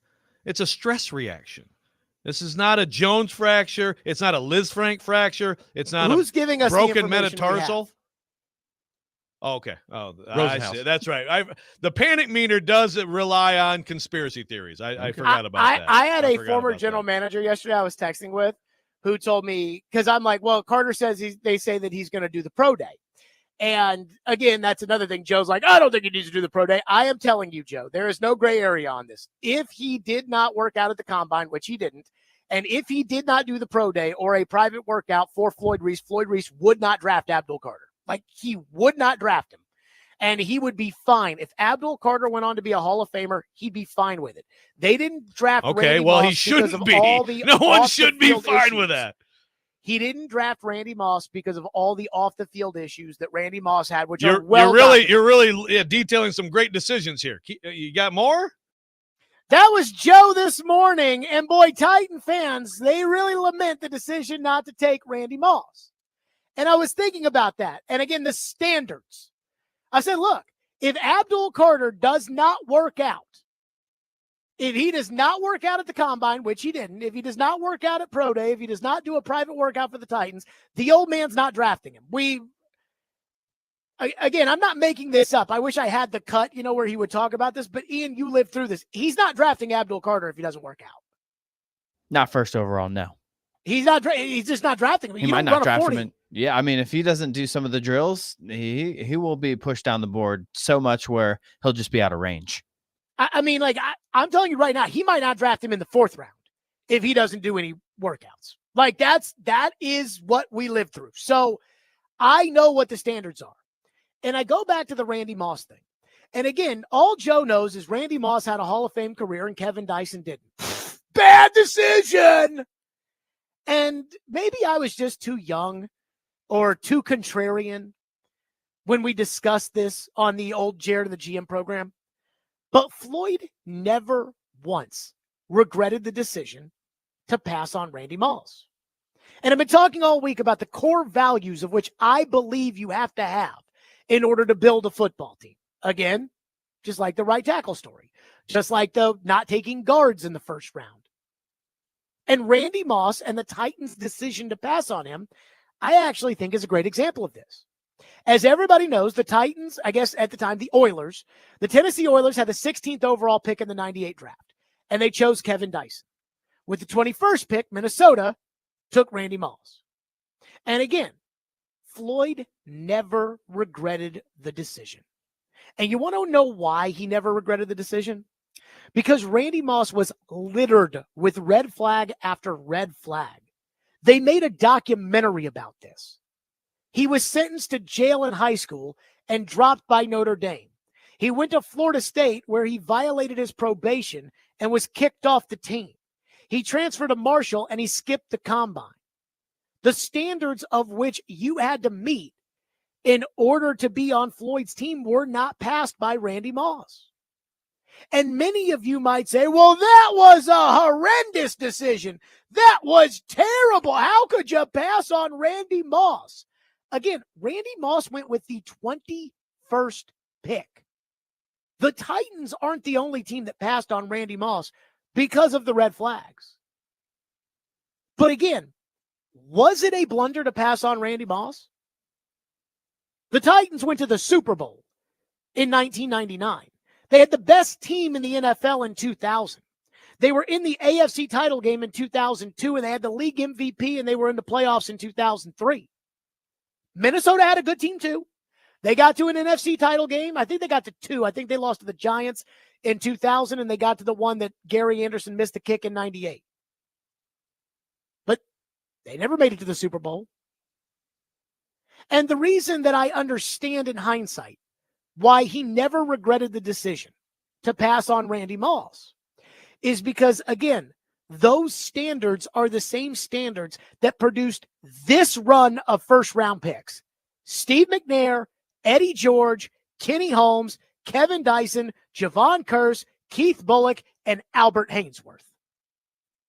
I'd say that was a pretty good run. If you want all those players and you want Randy Moss, now you're just being greedy. Now you're just saying, okay, well, I didn't like the fact that we hit on almost every first round pick. So now I want to make sure we hit on every single one no matter what. But that's not how this works, because nobody is right 100% of the time. And so I asked Floyd one time when Randy Moss was going into the Hall of Fame if we could do a segment where we talked about why he chose not to take Randy Moss. Because, again, the Titans searched forever to try to find a great wide receiver. They had Derek, who was very good. Man, Derek and Randy Moss in the same team in their heyday would have been something. But he said to me, I'd rather us not do that topic.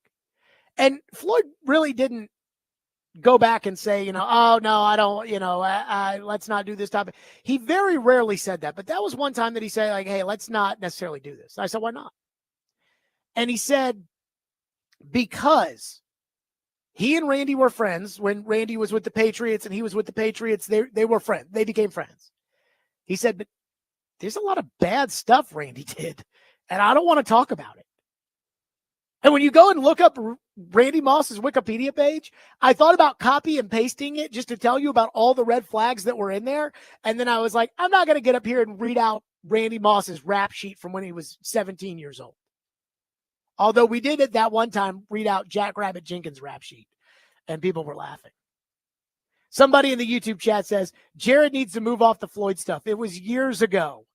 And it shows how terrible this franchise is. Brother, my kid's middle name is Reese. If you think I'm moving off the Floyd stuff, you're out of your mind. And here's the other thing, too. For everybody out there that's like, oh, yeah, we don't want to hear that. We don't want to. Maybe if you just did things right, like got a right tackle or understood don't take injured players and don't trade third-round draft choices and give $20 million contracts to all these players. Like maybe if you just did those things, I wouldn't have to give you a lecture about the things that he did and he believed in. But everybody here, you just traded for L'Jarius Sneed. I went through an entire year of people saying, L'Jarius Sneed's not an injury risk. He didn't miss any games in Kansas City. Because again, what you've done is not, when it comes to injuries and projection, is not necessarily what's going to happen going forward. And it's not like Sneed had a freak injury. It was the knee. Kansas City knew, yeah, we can't invest in this knee. But you said, it'll be fine. He didn't miss games in Kansas City. It'll be fine. This morning, Robbie Stanley, Carter doesn't miss games at Penn State. We had that excuse last year. And you were wrong, and I was right. Right tackle, you were wrong, I was right. The guard with the 11th overall pick, you were wrong, I was right. So, I mean, give me a break. You guys is, we don't want to hear about this stuff. I'm telling you what you need to do to have a good team. And every time, I don't know what I'm talking about, but Rand Carthon, let Rand cook, baby. Give me a break. You have to have standards in life. And this isn't just about football. This is really about all things. You have to have standards. You have to set expectations, and you have to have standards. And then you have to hold everybody, including yourself, accountable to those standards. Randy Moss coming out did not meet those standards. And if you had just changed the rules for Randy, now all of a sudden you're going to change the rules for everyone. Bill Parcells used to always say, if you draft an exception, pretty soon you will have a team full of exceptions. When it comes to Abdul Carter, you're asking me to make an exception. Well, it's not that bad. Uh-huh. Let's get to your phones. 615-737-1025 is our phone number if you want to weigh in. 615-737-1025. Stillman & Company, 1025 the game.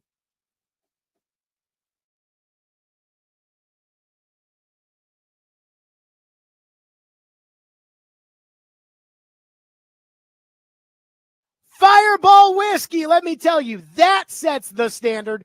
If somebody wants to order up a shot and they want to order up one of those cinnamon liqueurs, get that away. I want a real cinnamon whiskey. That's right. I want a real cinnamon whiskey that goes down so smooth and it tastes so great.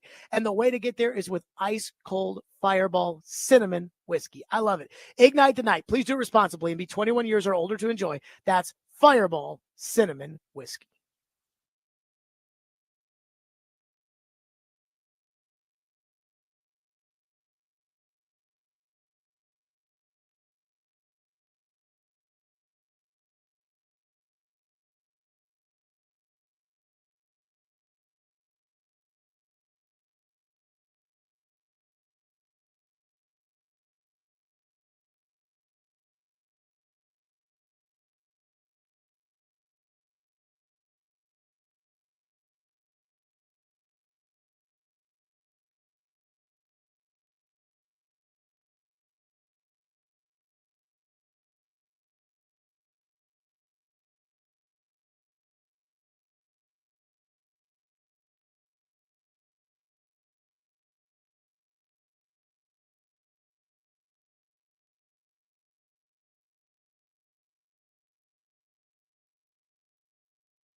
I don't think it'll ultimately affect his draft status, but the idea that it's just not concerning at all for teams, I don't think that's factual because any big guys, offensive linemen, defensive linemen, players who have heavily leverage below the waist, if there's a foot issue, teams take that very, very seriously because that's often, if you want to talk about like the history of injuries, foot injuries are often the ones that either linger, crop up again, and then ultimately eventually end careers if they are of the variety where it's chronic, where it's recurring. That was Charles Robinson yesterday saying, yeah, I think teams are taking this news pretty seriously when it comes to Abdul Carter. And again, If you draft a guy with 2 injuries, you're drafting for exception. If you draft for exception, as Bill Parcells used to say, pretty soon, you'll have a team full of exceptions. Let's go to your phones as promised, Ian, unless you have a thought. Phones are good. Phones driven by WilsonCountyHunter.com. Adam has been waiting very patiently and is up next here on the program. Adam, go ahead. Yeah, I'm just curious on where you're going to go from here. You're taking Abdul Carter off the board. Where do you go? So if I can't trade out of the pick? Yes. Okay. So if I can't trade out of the pick, then for me at number 1, thank you, Adam. For me at number 1, it would be between 2 people. It would be between Cam Ward or Travis Hunter. Now, I'm not a huge Cam Ward guy. I do see first-round talent in Cam Ward, and I do think somebody will trade up to number 1 and will take Cam Ward. I mean, if I had to go to war with Cam Ward, I could. I do not foresee Cam Ward being a good enough player to beat the best quarterbacks in the AFC. I think he does everything well. I don't think he does anything elite. So that I have an issue with. If that's the case, then I go to Hunter. And at some point, there has to be something that is said about Hunter's dual threat ability. There has to be something special about it. There's a lot of people that are like, well, you can't do that in the NFL. Why not? Most guys can't do that in college. In fact, I don't think anybody can do that in college. Not the way Travis Hunter did. Travis Hunter said today, he's like, I'm one of one. That's why nobody's done that before, but I could do it. But I would draft Travis Hunter and I'd play him at receiver. Let's go to Cedric, who's up next here on the program. Cedric, thank you for calling. Thank you for waiting. And by the way, that's not a bad question, simply because, like, what if the phone doesn't ring? What if the Giants actually do like Aaron Rodgers? I don't think they like Aaron Rodgers, but what if they do? What if they don't want the quarterback? What if the Raiders? What if the Jets? And you have to pick at 1 and Carter's off the board. I would then go with Travis Hunter. Go ahead, Cedric. All right. So, first of all, Jared, do we know who the team doc was that diagnosed this stress reaction? I'd like to hear you talk about that and touch on that if you can. Secondly, man, and most importantly, dude, this is a terrible, terrible hamburger hill you're down on with this Randy Moss take here. If Randy Moss is a Titan, the whole trajectory of our franchise possibly changes. And Steve is better, Eddie's better. Our chances of winning back-to-back Super Bowls go up. And I get the whole, what you're saying about the whole red flag thing. But let's not forget, man, Floyd Reese drafted Pac-Man Jones with red flags right at number 6. Correct me if I'm wrong, dog. How about? And let me ask you think he regretted it? It's funny. I actually asked him one time. I said, what was the deal with Pac-Man? And he said, Pac-Man, and I actually looked this up. So Pac-Man's rap sheet before he was drafted, because let's remember, once you draft somebody now, you've already – was Pac-Man got in a bar fight in West Virginia when he was in college. That was Pac-Man's rep sheet before he got here, and it was the strip clubs and the money in Las Vegas and the shootings and the Big Daddy Gaddy and all the stuff Pac-Man got, spitting on people and all the stuff Pac-Man got himself into. And I said, what happened? Like, why'd you draft Pac-Man? And he said, well, he got in a bar fight in West Virginia. He hit a guy over the head with a pool cue. I asked him, why'd you hit the guy over the head with the pool cue? He said, he called me the N-word.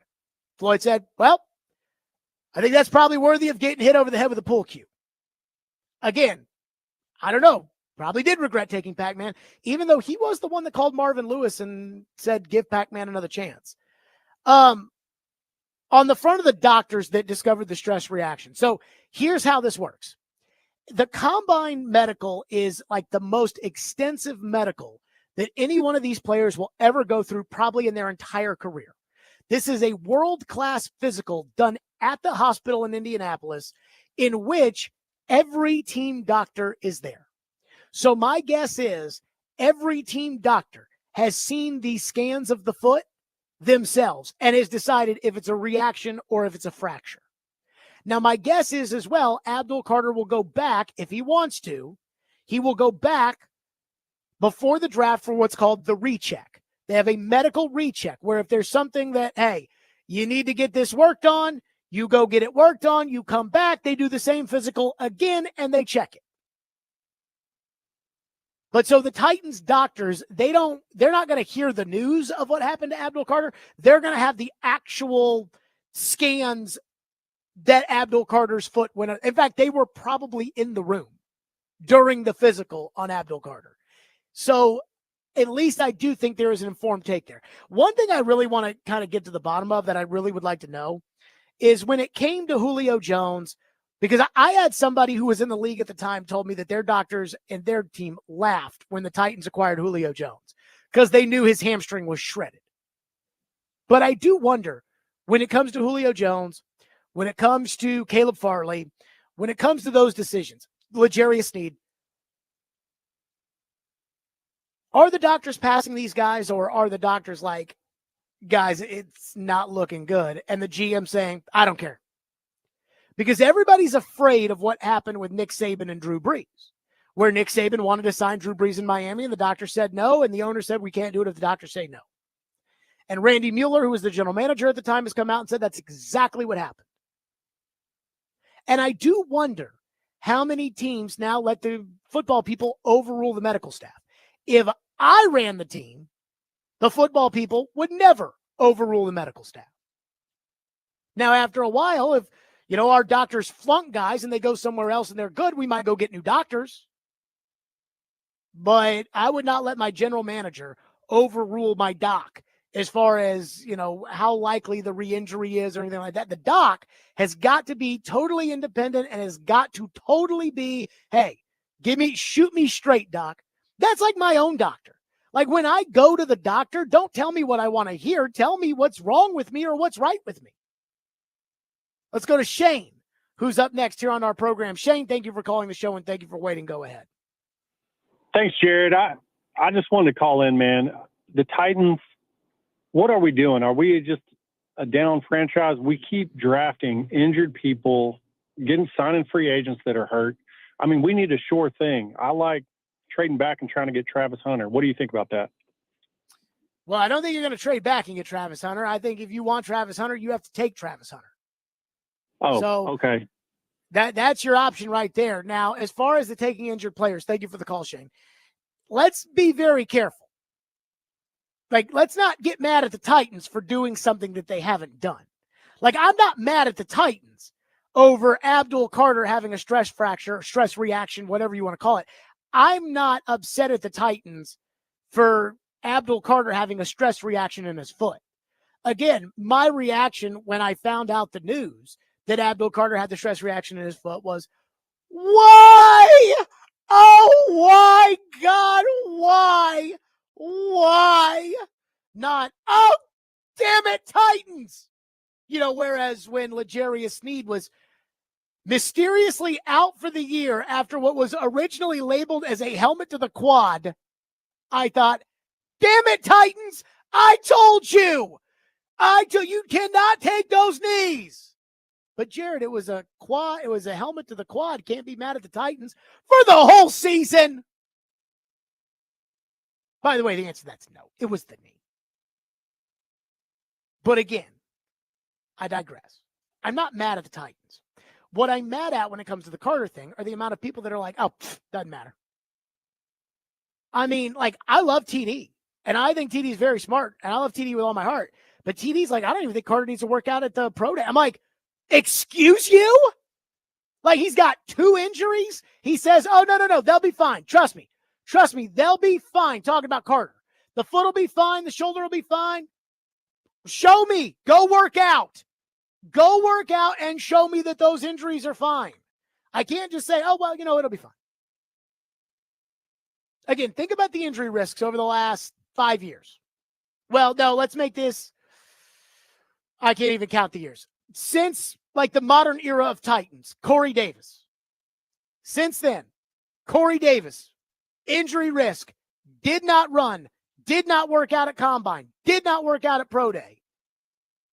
I'd say that wasn't good enough for the 5th overall pick. And again, Corey Davis to me was a very average player with the 5th overall pick. That you find those things out when you don't test. Corey Davis, Julio Jones, Jeffrey Simmons, got to give him Simmons, he was hurt. Simmons, Caleb Farley, L'Jarius Sneed.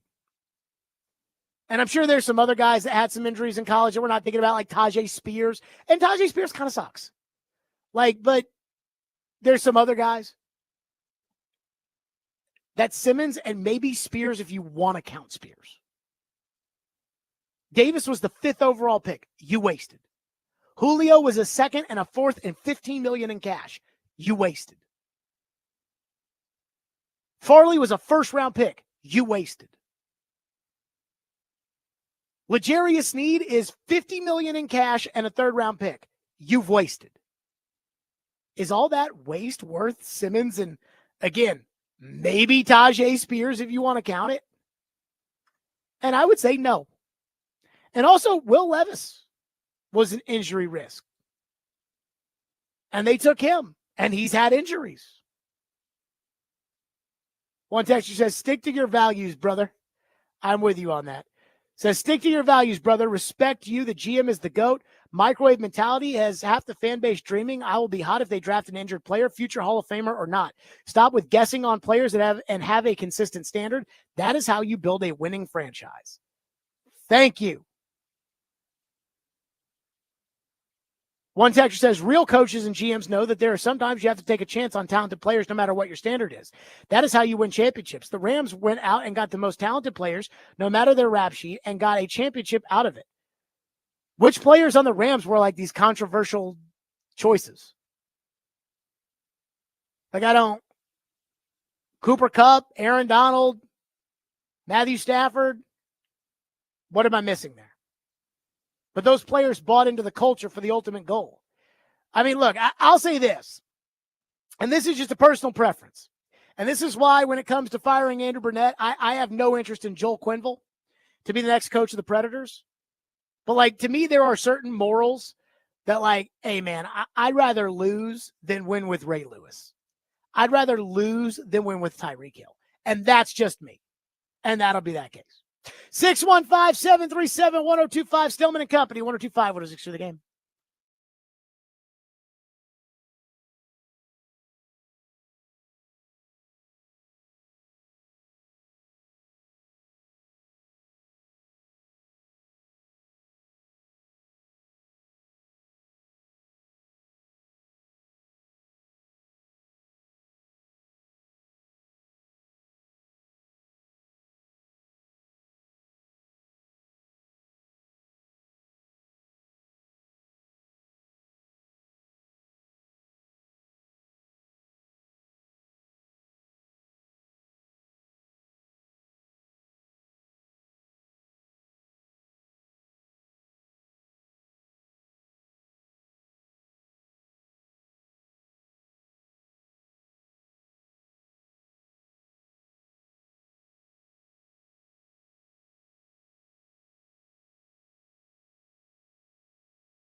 Can't quite reach it to get a shot on, and that's going to do it.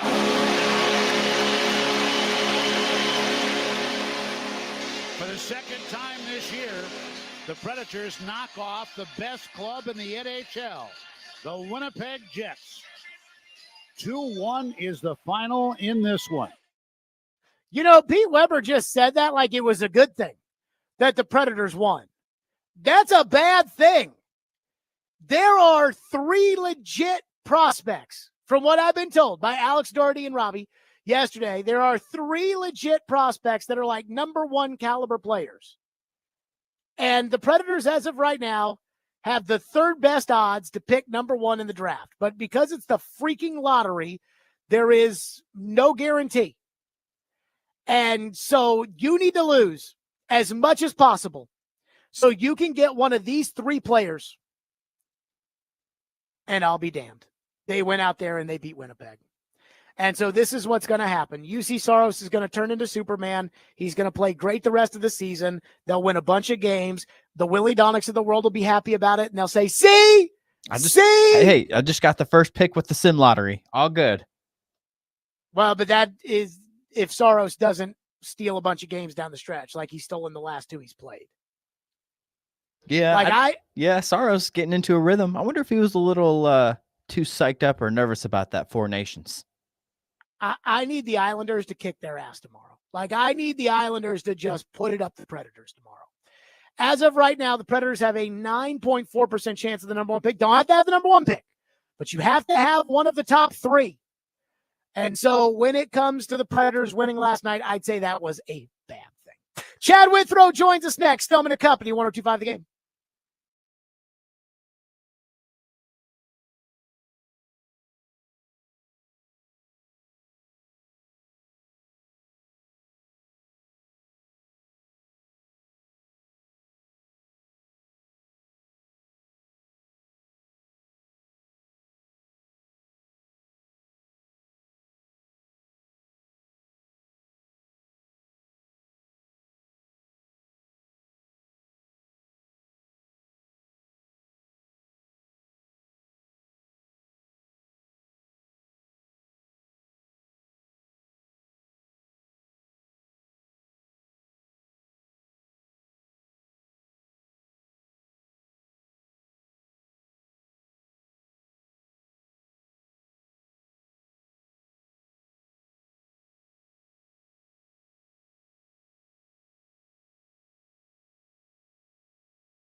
Stillman and Company, 102.5, 106.3 The Game, streaming live on Twitter, Twitch, YouTube, and Facebook Live. We are live from the Busy Bee Plumbing, Heating, and Air Conditioning Game Nashville studios.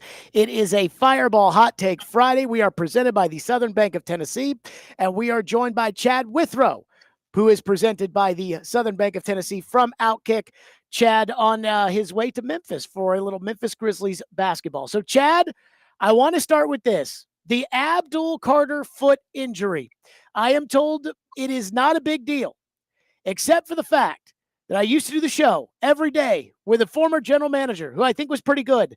And every day he said, do not take injured players. And the biggest injury he hated the most, the foot injury for a pass rusher, i.e. Javon Curse. So I ask you this, which side of this argument do you lean on with Abdul Carter? Not a big deal, or, oh boy, this could be real trouble? For where the Titans stand drafting number one and all of their needs, Jared, I think it's a disqualifier for the Titans. Given their history, and I know it's not Mike Borgonzi history, but the John Robinson issue of drafting some guys with some medical issues in the first round, I would not go with Abdul Carter because, like you said, and Floyd knew this, if it's a shoulder cleanup procedure or something more common like that, it's one thing. I get that everybody around Abdul Carter and Drew Rosenhaus, his agent, and everyone else is saying, hey, not a big deal. That's what they're supposed to say. That's what they're paid to say. It may not be a big deal, but it also may be something that's a recurring problem for a guy that started now at the very beginning of his NFL career. That could be a big issue and a lingering issue moving forward. For that very reason, and because of all the options that are there for the Titans, I would cross him off the list for number one overall. Okay, with that being said, then let's say we're sitting there looking at the board and you are the assistant general manager, you are the director of scouting or whatever. And we're sitting there now, we're taking Abdul Carter off the board for right now. And I ask you, what direction do you want to go in? Because there's Travis Hunter, there's Cam Ward, and then there's everybody else. How do you view it if Abdul Carter's off?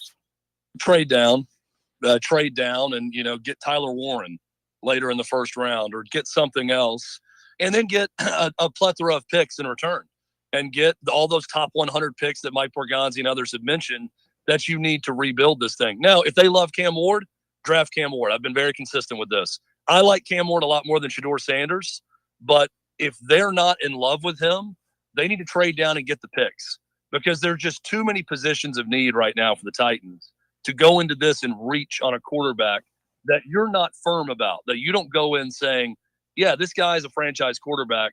Not only that, this guy is our franchise quarterback. If that's not the case, trade out of the number one pick, get more picks in return, go trade your number two pick if you need to, and go get a veteran quarterback. Whatever you need to do, there are ways to address quarterback in the veteran market. It's not going to be the end-all, be-all fix, but it could be a situation where you find a guy that could be a good quarterback in the meantime before you go and eventually get your young franchise guy. That's what the Titans need to do. Get as many picks as possible, address as many of those positions of need, and then go out in the market and get a veteran guy that can help right now. So with that, I guess I wonder, what if there's just not a great trade partner there? It looks like the Giants are all in on Stafford. Again, Stafford meeting in LA. Who knows how that's ultimately going to shake out? But the Giants, if they find a quarterback that's not Cam Ward, then they're out to trade for the number one pick.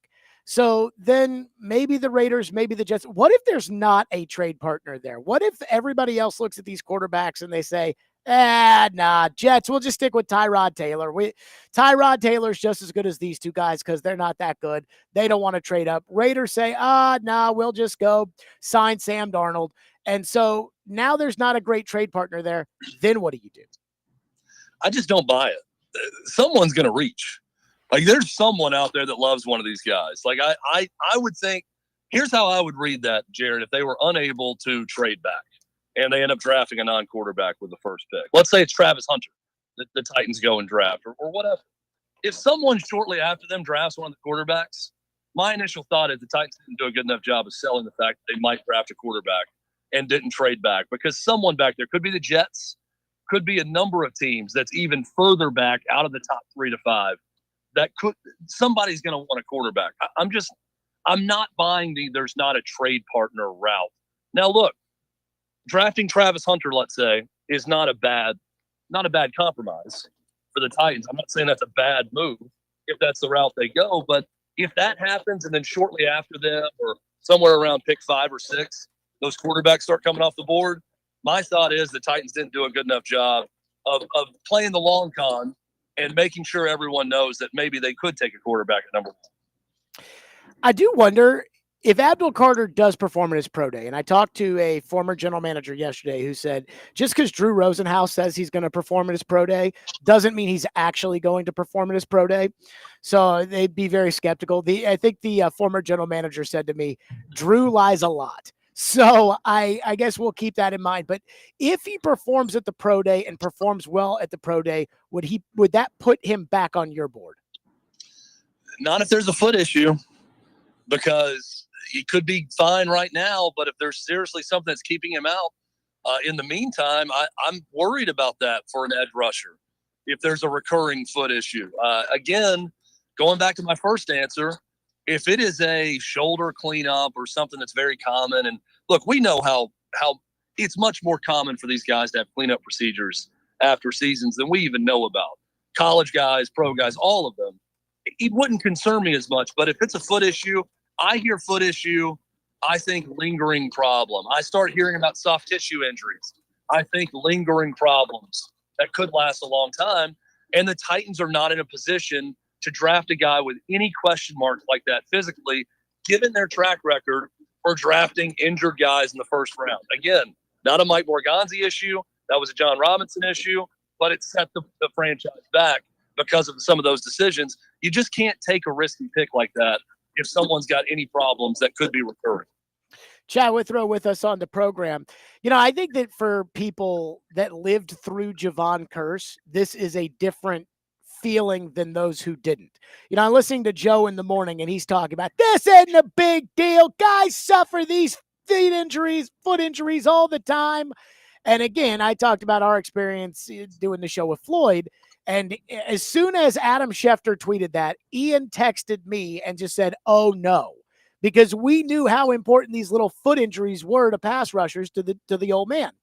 He obviously lived through the Javon Curse, truly lived through it. But we as fans lived through it where Javon Curse was on a Hall of Fame pace for the first 3 years of his career. Again, 12 sacks a season for Javon Curse his first 3 years, 15 forced fumbles. You lived through it too. He wasn't the same player after the foot injury. How much does the Javon Curse experience worry you as far as the Abdul Carter injury, just because you lived through it too? For the same reasons I've been saying on the last 2 questions, it bothers me a lot because, again, it's about position and it's about the nature of the injury. When you have a foot issue, foot issues are recurring. Anything that's recurring on a guy that is paid handsomely to affect a passer that has to pivot, that has to turn, that has to explode quickly off of that foot, I'm worried about it when it's an issue coming into the NFL. Now, look, he could have no issues, or any player the Titans say. Let's say Abdul Carter has no foot issue. It's not going to prevent him from the Titans drafting him and then him suffering the same foot injury in year 1 or year 2 and then being derailed, similar to a Javon Curse-like situation where he has a good few years before that. You can't guard against that. You can't, no risk it, no biscuit. You're going to take a guy, and if they get hurt with you, well, hey, that sucks. Those are the breaks sometimes. But when you take a guy and you know they have an issue coming into the draft, that's an even bigger risk. And the Titans are not in a position to take a risk like that, even if the prospect looks like he could be, quote unquote, generational. Yeah. And I think too, people forget about just how good Javon Curse was at the very beginning of his career. That's the hard part. What would you say to the people that say, well, Derrick Henry had the same injury and he's fine? Well, I mean, look, it's probably 50-50 proposition, right? But are you going to want to slant the odds in that way? Great. Derrick Henry's fine. Other guys have had foot issues coming in and they were bad. Caleb Farley, I bet we can find someone with a back issue that got drafted and had a nice long career. Did he? No. Look at the history of the franchise. and look at medical problems coming into the draft. I tell that to Joe Rexrode. I tell that to anybody. You are upping the percentage of failure when you draft someone with a medical issue when they come into the draft. Again, look at the Titans. They're the worst team in the NFL. Let's just talk objectively right now. This is not my subjective opinion. I'm sure Titan Tony or whoever else wants to text the show could argue that they're not the worst team in the league. They are. They've got a ton of holes to fill. All right, now I'm a guy who wants to see the Titans do well. I'm not just trashing the Titans just to trash them. They have so many holes to fill. You don't want to go and say, boy, this guy, I know about the foot issue that could completely derail his career, but he's a generational talent. We saw what he did at Penn State, yada, yada, yada. He's going to be this, that. Don't do it. Don't do it. If there's any past history right now, medical-wise, that's not the guy the Titans should take. Trade back. Get more picks. Up your chance with more picks of drafting the right guys for your team. This is a volume issue now. This is not just about quality. It's about volume of picks. They have a dearth of talent right now. They've got a wide gap between where they are and where they need to be to contend, Jared. They need more picks. They need more chances to get it right. They don't need to put all their eggs in an injured foot basket. That's the last thing the Titans need to do right now. And the more I talk about it, by the way, the more adamant I am that Abdul Carter should be off their list completely. Well, and then I was just thinking in my head, nobody's talked about this. You know who had a foot injury when the Titans drafted him? Will Levis. And Will Levis's foot injury, again, it's not the reason why Will Levis sucks, but Will Levis's foot injury has not gone away. It's every year. Will Levis is on the injury report with a foot injury. Training camp against the Vikings 2 years ago, got hurt with the same foot injury. I mean, it's the same. Yeah, I'm actually kind of with you, which is unless my doctors looked at Carter at the combine and then look at him again, we bring him in for a visit and they look at him again and he dominates the pro day and the doctors say to me, Jared, he's fine. I think I'm with you. I think I'm more with just take him off the board. You know how, like in a murder case, I've been watching this O.J. Simpson documentary. You know, in a murder trial, the defense can always find a medical expert that's going to side with them. Sure. That's going to show, like, here are the holes in DNA. This is really a new technology, and we're not going to find it. Or, blood splatter. I know O.J.'s blood was all over the crime scene, but, he really could have had a cut on that hand, dicing some tomatoes. And maybe that you could always find someone to agree with you. If the Titans team doctor, I'm going to put this scenario out there. If the Titans team physician is the one out there that says, we looked over that foot, we tested everything else. So even though we're being told he can't do anything at the combine because of a foot injury, we don't think that foot injury even exists. And we don't think that any chance of a foot injury is there. And for that reason, we're drafting him. Would we really buy that? if it's already being reported he's out with a foot injury because of this is part of the reason he's not doing it, I don't buy it. So there's enough smoke there that you don't want to take the guy. What did you make, Chad Withrow, of James Pierce running the 4.5 flat yesterday, or the 4.47, or what it ended up technically being? But, I mean, he just blew away the competition at the combine yesterday. James Pierce is not a guy like Shamar Stewart at Texas A&M that didn't ever do anything in college. He was a good player in college. But, I mean, that is elite-level pass rushing speed from James Pierce yesterday. What'd you make of it? I was blown away by the 40 time, but also not really because he's such a great athlete. And you knew that about him in his time in Knoxville. Look, not this year, but the year before, he was great. Off the charts, sacks, affected the quarterback a lot more. This season, there was a drop-off. Now, you could say they paid a lot more attention to him, which is true, and it opened it up for more of the guys in the interior, which they had a better year this year than the year before. That's also true. But then you start hearing about character concerns. And, Jared, I've asked around a couple of people that would know. I don't really know where that's coming from. So that's very baffling to me. Is he a little bit aloof at times? Maybe. Does he dog it on the field? I never saw that, right? Like, could you say, well, he took plays off? I mean, I could probably say that about 90% of the prospects coming out, that occasionally they didn't go as hard as they maybe needed to in certain situations because of the look they were getting from a blocking scheme standpoint or whatever. But I'm alarmed by all this new talk about character concerns that I never even heard a peep about when he was in Knoxville. Never really worried about him being a troublemaker or being a malcontent or any of those things. So I I don't know where that's coming from, but that's the most interesting part to me about the whole James Pierce story. What do you think of these Georgia pass rushers? You know, Jalen Walker and Mykel Williams. Mykel Williams is telling everybody that he was hurt last year. He played at 60%. So the people are saying, well, if that was him at 60%, imagine what him at 100% is. I'm thinking it more of, oh, great. So you got injuries too. But there is, with the Eagles' success, I do think there's like this feeling of, hey, man, Georgia defense, what do you make of them? Yeah, I think Georgia defense is now the Iowa tight end of the NFL draft. I think you could put any of those 5-star guys that Kirby Smart gets, probably out of the Atlanta area, plug them into his system. They're going to pop on film. They're going to have a season where they struggle based on expectation and don't have the sack numbers or whatever else. But they're going to look really good to NFL teams. And part of that is the Kirby Smart defense, Kirby Smart's recruiting, and Kirby Smart's coaching at Georgia. I think it's becoming that type of group at pass rusher, and they're going to be more highly sought after for that reason. I compare them to Iowa tight ends because when you hear about an Iowa tight end coming out of that program, well, that's one thing that Kirk Ferentz does well on offense.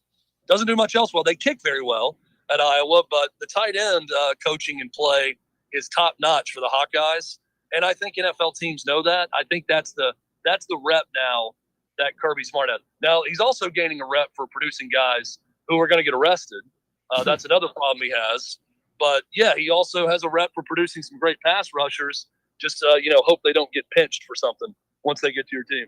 Chad Withrow with us from Outkick. The hot seat awaits. We'll do it next. Stillman and Company, 102.5, 106.3 The Game.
Withrow with us on the program on a Fireball Hot Take Friday chat is presented by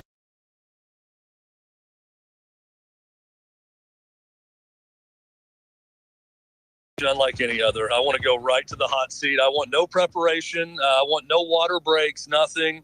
Just put my ass right there on that hot seat and let's roll. Number one. What pick range do you expect Cam Ward to be off the board by? 1. I mean, 1 to 3.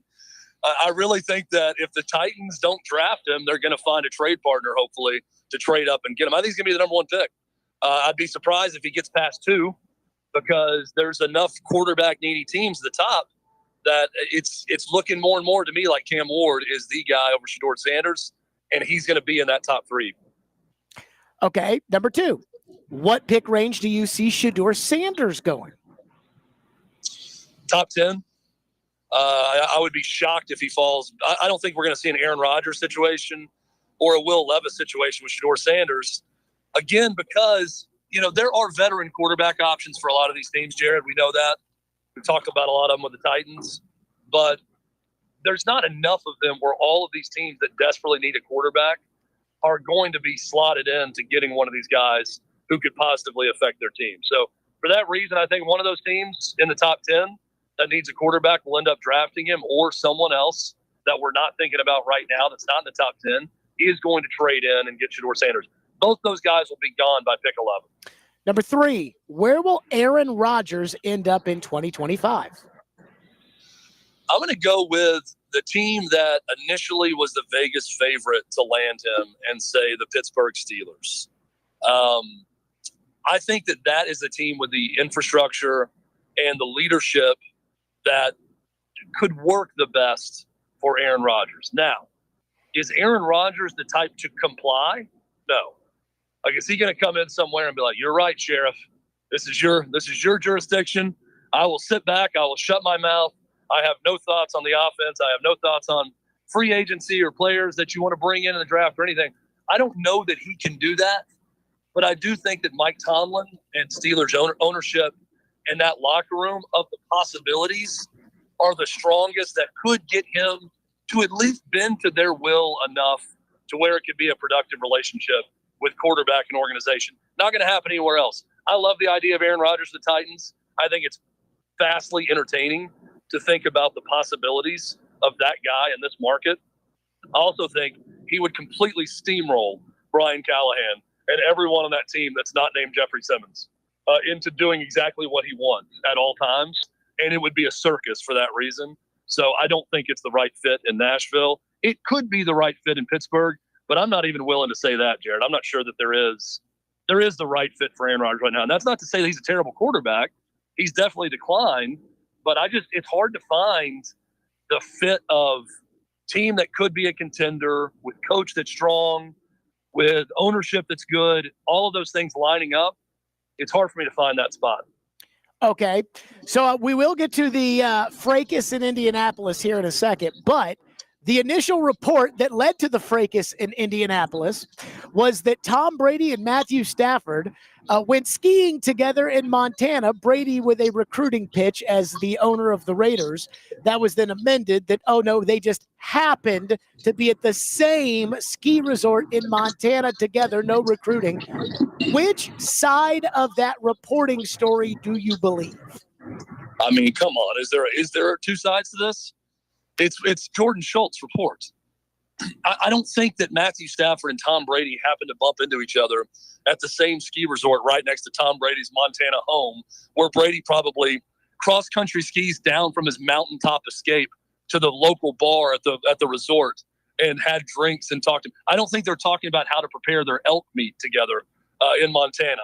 They're talking football, and it was prearranged for them to get together and talk football because Tom Brady wants Matthew Stafford to come to Vegas. My co-host Jonathan Hutton laid it out perfectly. It is the Tampa Bay scenario all over again. This is Brady trying to recreate his Super Bowl in Tampa Bay because he thinks the Raiders roster's not terrible and they could bring in a Brady-like quarterback like Matthew Stafford at this point in his career, add him to the mix, bring in some top-notch free agents. They've got a strong head coach in Pete Carroll they just hired, and they could win a Super Bowl quick. That's what Brady's thinking. Guys that win to the level of Brady aren't sitting back and thinking, boy, we suck here with the Raiders and we're never going to win. They're thinking, how can I not only win, but win immediately? This was absolutely orchestrated by Brady. He is trying to get Stafford to Vegas. And Ian Rappaport's report, in quotations, is nothing more than Ian Rappaport working for the NFL, calling the NFL and the Raiders source that he has, and them trying to cover their tracks on possible tampering. That's all that it is. Jordan Schultz is right. Ian Rappaport is wrong. Okay, now, Schultz versus Rappaport in Indianapolis, who looks worse? Oh, my gosh, Ian Rappaport looks worse. He called his mommy and daddy in NFL security. Are you kidding me? Like, unless Jordan Schultz, by the way, Jordan Schultz is much bigger than Ian Rappaport, okay? I know Jordan. He's been a great guest on our show in the past. He's a bigger dude than Ian Rappaport. I can understand Ian Rappaport being a little bit intimidated. But unless he is Jordan a much Schultz, bigger dude, by the way, than Ian Rappaport, because he is a big dude and Ian is a little dude. Yes, he is. And he looks even smaller when he called mommy and daddy in NFL security. Unbelievable. After this altercation. Look, Jared, we've seen a lot of media scrapes, right? Hell, I worked with Paul Kaharski. He started about 80% of them I've seen at the Combine, and it was always involving him and someone else. So I had a front row seat to a lot of shouting matches between media members. I have never seen one that got to like the threat level of physical violence. I've never seen like a nose-to-nose standoff. Maybe it got to that, but by all eyewitness accounts, no one was touched. There wasn't really a thought that they were going to have to physically break them up or that Jordan Schultz is going to swing on them or anything like that. So then after the fact, if it blows over and no one's punched or struck in any way, you go to NFL security. I think Ian Rappaport's got to take the big L on this one. Jordan Schultz is, again, a giant compared to Ian Rappaport, as you mentioned, but he's also the giant winner in this face-off. Well, and not only that, I'm not sure, like, I know Jordan Schultz, and I know you know Jordan Schultz, but I'm not sure, like, the average fan knew a lot about Jordan Schultz before this. So I do think it's ultimately good for people to know who Jordan Schultz is because of this. But I'll go back to Rappaport going to NFL security. I mean, there was one time years ago on this station where Nick Cale, who was working for us at the time, like, kind of blew up in the middle of a segment. Like, it was really uncomfortable. Like, it was, and all I remember thinking at the time, and I told this story on the air earlier this week, all I remember thinking at the time is he was like truly pissed off. As I was like, what do I do to keep myself from having to go sit in the general manager's office and talk about this? Like, what can I do right now to diffuse the situation to keep this from like being a talking point after it already happened? And of course, I ended up in the general manager's office. They asked me what I was thinking at the time, and I told her, I said, this is what I was thinking. But again, like, for Ian Rappaport to turn around and go to NFL security, I cannot tell you how much of a freaking doink move that is. I cannot get over that. And I wish, like, and I don't know if you heard this, but Ian Rappaport has made like the Dunkin' Donuts joke now like 8 times in like 8 different opportunities. It's like, dude, take the L, just pretend like it didn't happen, move on. I mean, you're so right. And I can't get over that either. It's one thing if, and I saw the Pro Football Mike Florio report on it, like, it's one thing if NFL security was called to the Starbucks because it was so uncomfortable by someone else. Right, like if the barista was standing there saying, okay, this is getting out of hand, call security. Yeah, this is getting uncomfortable. All the guests are it's a put off for them, so we're calling security. But, I mean, think about the process here, right? Jordan Schultz goes, and we've all been at that JW Marriott Starbucks, by the way. I talked to Ron Rivera in that JW Marriott Starbucks waiting on my vanilla latte a couple of years ago. We've all been in that same Starbucks, and you see the star power that rolls through there. Imagine Jordan Schultz approaching him in line while he waits on his coffee and saying, hey, man, we need to talk. And then Ian Rappaport saying, I got nothing to say to you. And Jordan Schultz getting mad and basically maybe saying something like, well, you better not catch me out or whatever. You know, like, we're going to talk one way or the other. And then Ian Rappaport getting his coffee, leaving after the situation is over, and taking his phone out and calling NFL security about a threat from Jordan Schultz. Like, give me a break. If it's over at that point, it's one thing that people saw it and they could take a side one way or the other. I'm sure if Jordan Schultz had it to do again, maybe he would change something about his approach on it. But in terms of winning and losing, and we have to declare a winner and loser in all instances now, it's Jordan Schultz is the winner here. And Ian Rappaport, to me, just looks very weak in all of this. And it's funny you bring up the situation with you and Nick Cale. I can count a bunch of media scrapes and a bunch of coworker on coworker crime over the years. I can count on one finger the one time I almost felt like I had to step in between two people. And even then, it probably wasn't going to rise to the level of an actual punch thrown or anything like that. But it's very rare, especially with media people, that you feel like someone's actually going to fight someone else physically. You do remember, though, Hope Hines did threaten to kick Paul's ass one time.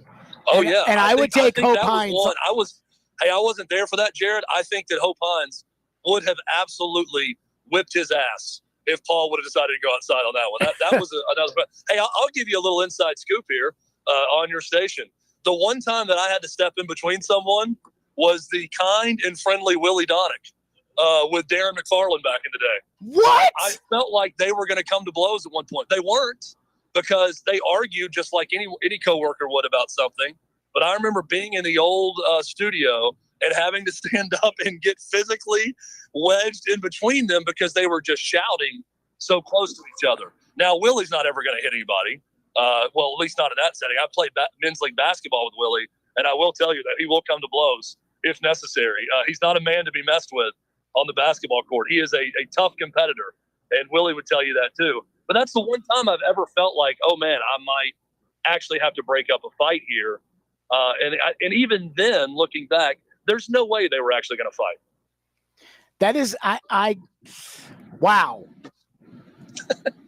I think I would have to take Darren in that, by the way, if they went at it. Absolutely not. You would take Willie, Absolutely athlete? not. I'm telling you, it's the Willie Donicks of the world you got to look out for. With the quiet, friendly types that played Division I sports and played two of them at Vanderbilt in the SEC. I'm telling you right now, man, my dad's that type of guy where he didn't play in the SEC, but it takes a lot to get him angry. But when he's angry, it's like it goes immediately from green to red. There's no progression to yellow to orange to red. It's green to red. And when they hit red, you better look out. That's Willie Donick. And I've played sports with him. I've seen it. Darren's a big guy. I'm not, trying to sleep on Darren here. He is a large man, no doubt about it. But in that situation, I'm telling you, Jared, I've seen a lot of these things progress. You don't want to sleep on the guy who's the quiet, strong type that seems like the friendliest guy in the room. Okay, speaking of Willie, what is Vanderbilt basketball ceiling in the 2025 NCAA tournament? I think they could go to the Sweet 16. I really do. The last projection I saw had them as a 10 seed. I think playing Memphis, I think they could beat Memphis. Could they beat a 2 seed? Well, Tennessee's a 2 seed right now. They beat Tennessee. Granted, it was, at Memorial. They're up 16 on Tennessee in Knoxville, and that's a 2 seed. So, look, I think it's a team that could get out of the first weekend wherever they are. They could be an 8 or 9 seed at this point now. They could knock off a number 1 seed. I'm really impressed with Mark Byington. And I think the example this shows, Jared, is you're never truly out of it in college basketball now, right? Like, however bad it looks right now, I think about that with South Carolina. Missouri didn't win a single SEC game a year ago. They're a 5 seed this year. Completely turned their team around. LSU and Matt McMahon. Matt McMahon looks like he's going to get fired. If he keeps his job and they go and spin and they get the right guys in the portal, they could be a 4 or 5 seed next year. Vandy's been completely irrelevant since Jerry Stackhouse was hired. In year 1, they've got a totally different team, and I'd see them as a team that could get into the Sweet 16. I don't know that I'm picking that right now, but to me, that's where they could be. I could see them easily getting to the second round or the second weekend. Last one for you. Do you miss covering the Combine? I do, because it was where the Super Bowl is like the big football convention that everybody goes to. The Combine is a more intimate football NFL convention where you get to have a little bit more one-on-one time with people. If you know the right spots to go out to at night, you can really get some FaceTime with people either you haven't seen in a long time or people around the league you wouldn't normally think about associating with. So I do miss that part of the Combine. Now, I don't think I've seen a single drill up close. or gotten anything close to that. And I've seen a lot of players talking. But doing the show from the combine is something that I miss. And I hope that we get back to it at some point. Yeah, I think I miss it too. I made the choice not to go to the combine, but I just, I was so tired after the Super Bowl, and I had a newborn and didn't want to get killed for leaving for another week. But And you got a newborn. Yeah, you got a newborn, so it's understandable. But I still, in hindsight, I'm like, I probably should have been in Indianapolis. Chad Withrow, as always, is presented by the Southern Bank of Tennessee. Chad, great stuff. We will talk soon. Have a great weekend, everyone. This was a good time today.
Mike, as a former GM, what do you think of the move?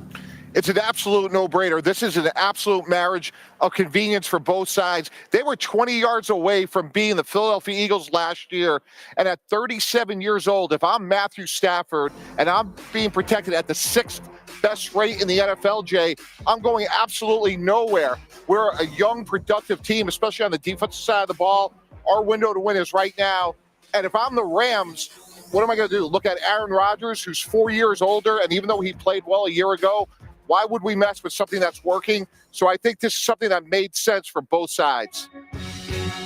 Stillman and Company, 102.5, 106.3 The Game. That was Mike Tannenbaum right there talking again about the news of the day that Matthew Stafford is headed back to the L.A. Rams. Again, according to Adam Schefter, the deal that will keep Matthew Stafford with the Rams. Again, they use the word restructure. That's not a restructure. A restructure is where you just give the money up front, blah, blah, blah, whatever. But apparently, according to the Rams, the contract, the adjusted contract for Stafford, they don't, I guess, necessarily say exactly what it's going to be, whatever. Let me just say this. When it comes to Stafford and the Rams, I had to give credence to the fact that there was a lot of smoke out there about what the Rams might do. Because when I went to the Super Bowl, I just kept hearing from person after person who kept telling me, no, like, this is legit. Matthew Stafford he's legitimately out there. And then the story, as it continued on, they allowed him to look for a trade. He's out there skiing with Tom Brady, all of these things. But I've talked a lot about core values over the last couple of days. Again, the core values that you may not like, but the core values that, as of right now, have Abdul Carter off the draft board. And one of those things I kept remembering was the old man used to say, like, well, you have to have a quarterback. Like, and I know you're going to say, oh, wow, that's really a crazy core value. But I'm not talking about you have to have a quarterback like a Jimmy Garoppolo quarterback. You have to have a starting caliber quarterback. And if you have a starting caliber quarterback, like, you don't just give them up. Years ago, Washington never liked Kirk Cousins. And years ago, Washington was sitting there, and there was a rumor at the Combine that Washington was going to deal Kirk Cousins to San Francisco because Kyle Shanahan had just gotten the job, and Kyle Shanahan loved Kirk Cousins going back to their days in Washington. And Washington, now new regime, Jay Gruden, I think, was the coach then. And it was like, oh, well, they don't like him, so clearly this is going to be the way it goes. And the old man walked in at 1 o'clock, and someone said, Floyd, what do you think about this drama and gossip surrounding the idea that the Commanders, I guess then they were the Redskins, they're going to trade Kirk Cousins to San Francisco? He goes, who's Washington's quarterback going to be? Like, I don't know. He's you have to have a quarterback. So I looked at the Rams. And again, after the season was over, they always ask older players, and Stafford's an older player. They always ask older players what they think about retiring. And they always say, yeah, I got to get back at it. We got to talk. We have to decide what we want to do. We have to break it down. So that didn't bother me. But then the scuttlebutt that was coming out about Matthew Stafford, about Stafford and the Rams and how they don't see eye to eye, and Stafford's due to make $26 million this year, and he doesn't want to do that, and the Rams can't afford to pay him, or the Rams won't want to pay him. And I'm like, the Rams were right there last season. Like, it wasn't as if the Rams are Baker Mayfield in Tampa Bay. Like, Baker, solid quarterback. Tampa Bay, solid team, makes the playoffs in a bad division. But do we think that the Tampa Bay Buccaneers are a Super Bowl contender? Probably not. The Rams are a lot further along than Tampa Bay. Like, they're a legitimate contender. Again, they were right there against the Eagles. They have all these good young players, Puka Nacua and Jared Verse and Braden Fisk and Kyron Williams. I'm like, so you're going to move on from Matthew Stafford? And if the Rams were some poor franchise, some poverty franchise like the Bengals, that doesn't want to pay players, then okay, we could have the discussion about, well, Stafford signed the contract and the kooky owner won't get over it and blah, blah, blah, whatever.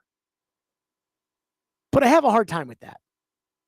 So I never in these quarterback carousels, I never moved off Stafford and the Rams, but there was a lot of smoke. And this giving him permission to seek a trade, I started to think maybe the Rams, they want to move on. Like maybe they, again, just because it's a bad decision doesn't mean that an NFL team wouldn't do it.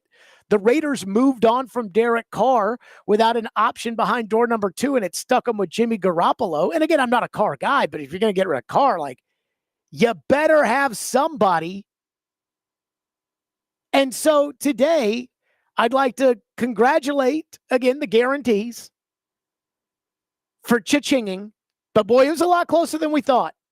And I still wonder if the Rams were trying to finagle a deal for Darnold and that they just couldn't get it locked in.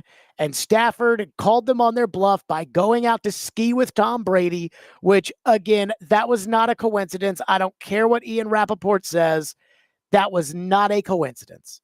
Stafford got the offers. He got one from the Giants. He got one from the Raiders. Stafford, I bet you probably knew in his heart, if I have to take this deal, and this is the first rule of negotiating, if you have to take the deal, if you're going to use it as leverage, you better be prepared to take it. I think he was prepared to take a deal from the Raiders. It was for a bunch of money, and the Rams said, okay, fine, we'll do it. And I don't know why the Rams needed somebody out there to prove that Matthew Stafford had value. Matthew Stafford is easily, in my opinion, the 7th best quarterback in the NFL. Again, I take the first 4, I think everybody would agree on in some order: Mahomes, Allen, Burrow, and Jackson. Jaden Daniels, which again, he gets bumped up the list because he's younger. You know, the future with Daniels compared to Stafford, and Stroud. And if I had to win a game tomorrow, I'd take Stafford over Stroud. But again, just like with Daniels, there's a long-term future there with CJ Stroud that does not exist with Matthew Stafford. But Matthew Stafford's a good quarterback. So again, I never understood this idea about why the Rams were entertaining any idea to the contrary of keeping Matthew Stafford. And it's not as if Matthew Stafford was making $56 million and wanted $66 million. Matthew Stafford was making $26 million. And I hate the fact if Stafford, again, didn't get the full money. I hate the fact if Stafford were to have, taken a little bit of a discount to stay with the Rams. But what a weird kind of cheap kind of negotiation. 615-737-1025 on this Fireball Hot Take Friday. We have to get to the story of the Combine, and we'll do that next. Stillman & Company, 102.5 The Game.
I think what Rapp wanted me to know, and I said, you should say this. You're an insider. He goes, it's not for me to say. He says he did not call NFL security. That's big news. So that's big news. I think that is kind of breaking news from a news breaker there. He's saying, I did not call NFL security. Was I asked about the incident, because a lot of people saw it, by superiors in definitely. So he's saying he's not the one that was like, Mommy, like that is, because Jordan was like, Dad, and then everybody said Rapp was like, Mom, So that is, Rapp would like to let everybody know that he was not the one that called NFL. That is what our source says are telling us. So you just gave your source away? Okay, so breaking news there, I guess. I guess not really breaking news because he said that about 5 hours ago. But Pat McAfee said on his program that Ian Rappaport, again, this is the story of the Combine, that Ian Rappaport is now claiming that he did not call NFL security, that he did not go run to mommy because Jordan Schultz, as Pro Football Talk said, accosted him, quote unquote. He's saying that's not true. This is the story of the Combine. The thing that jumped out to me about all of this, and again, this is such a thing that Barstool would love, two media nerds getting into it. But when Mike Florio said that story was by far the number one read story at the Combine, the fact that Shaq and Charles Barkley were laughing about it yesterday on Inside the NBA, and the fact that I can't stand Ian Rappaport, all kind of leads me to the story of the Combine and to, again, calling it like I see it. First of all, Ian Rappaport yesterday did an interview on McAfee, and Jordan Schultz's dad is Howard Schultz, the former CEO of Starbucks. And so Ian Rappaport made a joke on McAfee about how he likes Dunkin'. Ha, ha, ha, ha, ha. That's a good one, Ian. Then he went on NFL Network multiple times and made the same Duncan joke. And then he made the joke again after they talked about what they said on Inside the NBA last night when he was, again, doing the Combine coverage. I hope everybody sees Ian Rappaport for what he is. And let me just say this. Pat McAfee, again, friends with Ian Rappaport, it's also friends with Jordan Schultz. Pat McAfee's just relaying the message that Ian Rappaport says he didn't call NFL security. I don't buy it. I'm going to need some proof. What I know of Ian Rappaport is he absolutely is the guy who would go run to mommy and would cry and would go tell on the teacher and would do all of that. Again, that is Ian Rappaport to a T. And so, again, I don't know how many people knew who Jordan Schultz was before this. This is, sometimes infamy is what it is, but for your brand, this isn't bad that Jordan Schultz, again, got his name out there. Not to say that this is the way that I would go about doing it. And I don't think, again, I know Jordan. I like Jordan. I don't think this would be the way that Jordan wanted to do that. But at the same time, it does kind of elevate his profile a little bit. But sorry, sap Ian Rappaport. This guy who is the league's insider on the league network so rarely has important scoops, and every scoop he gets, it doesn't feel like he's working his sources the way, say, Adam Schefter would have to work his sources. And I got my problems with Schefter too. The way Florio would work his sources. Glazer, nobody has better sources than Glazer. Glazer goes on Super Bowl Sunday and says that he's got breaking news that the Jets are basically firing Aaron Rodgers. Rappaport's Super Bowl Sunday breaking news was the Titans would have some interest as far as trading the number one pick is concerned. So I don't believe what McAfee's saying. I think it's damage control on Rappaport's part because it looks bad that he went to NFL security. Couple of things I want to get out of the way when it comes to the Combine. Just some edicts of the Combine. The wide receivers will run, and the wide receivers will see guys that'll jump up and down the board based on how they run. It does matter. And remember this, fast guys run fast. Slow guys don't run. Remember, fat guys stay fat, injured guys stay injured, dumb guys stay dumb, and fast guys run fast, slow guys don't run. That's it for us. Stillman and Company. We're out of here. Everybody enjoy the weekend on 102.5, 106 for the game.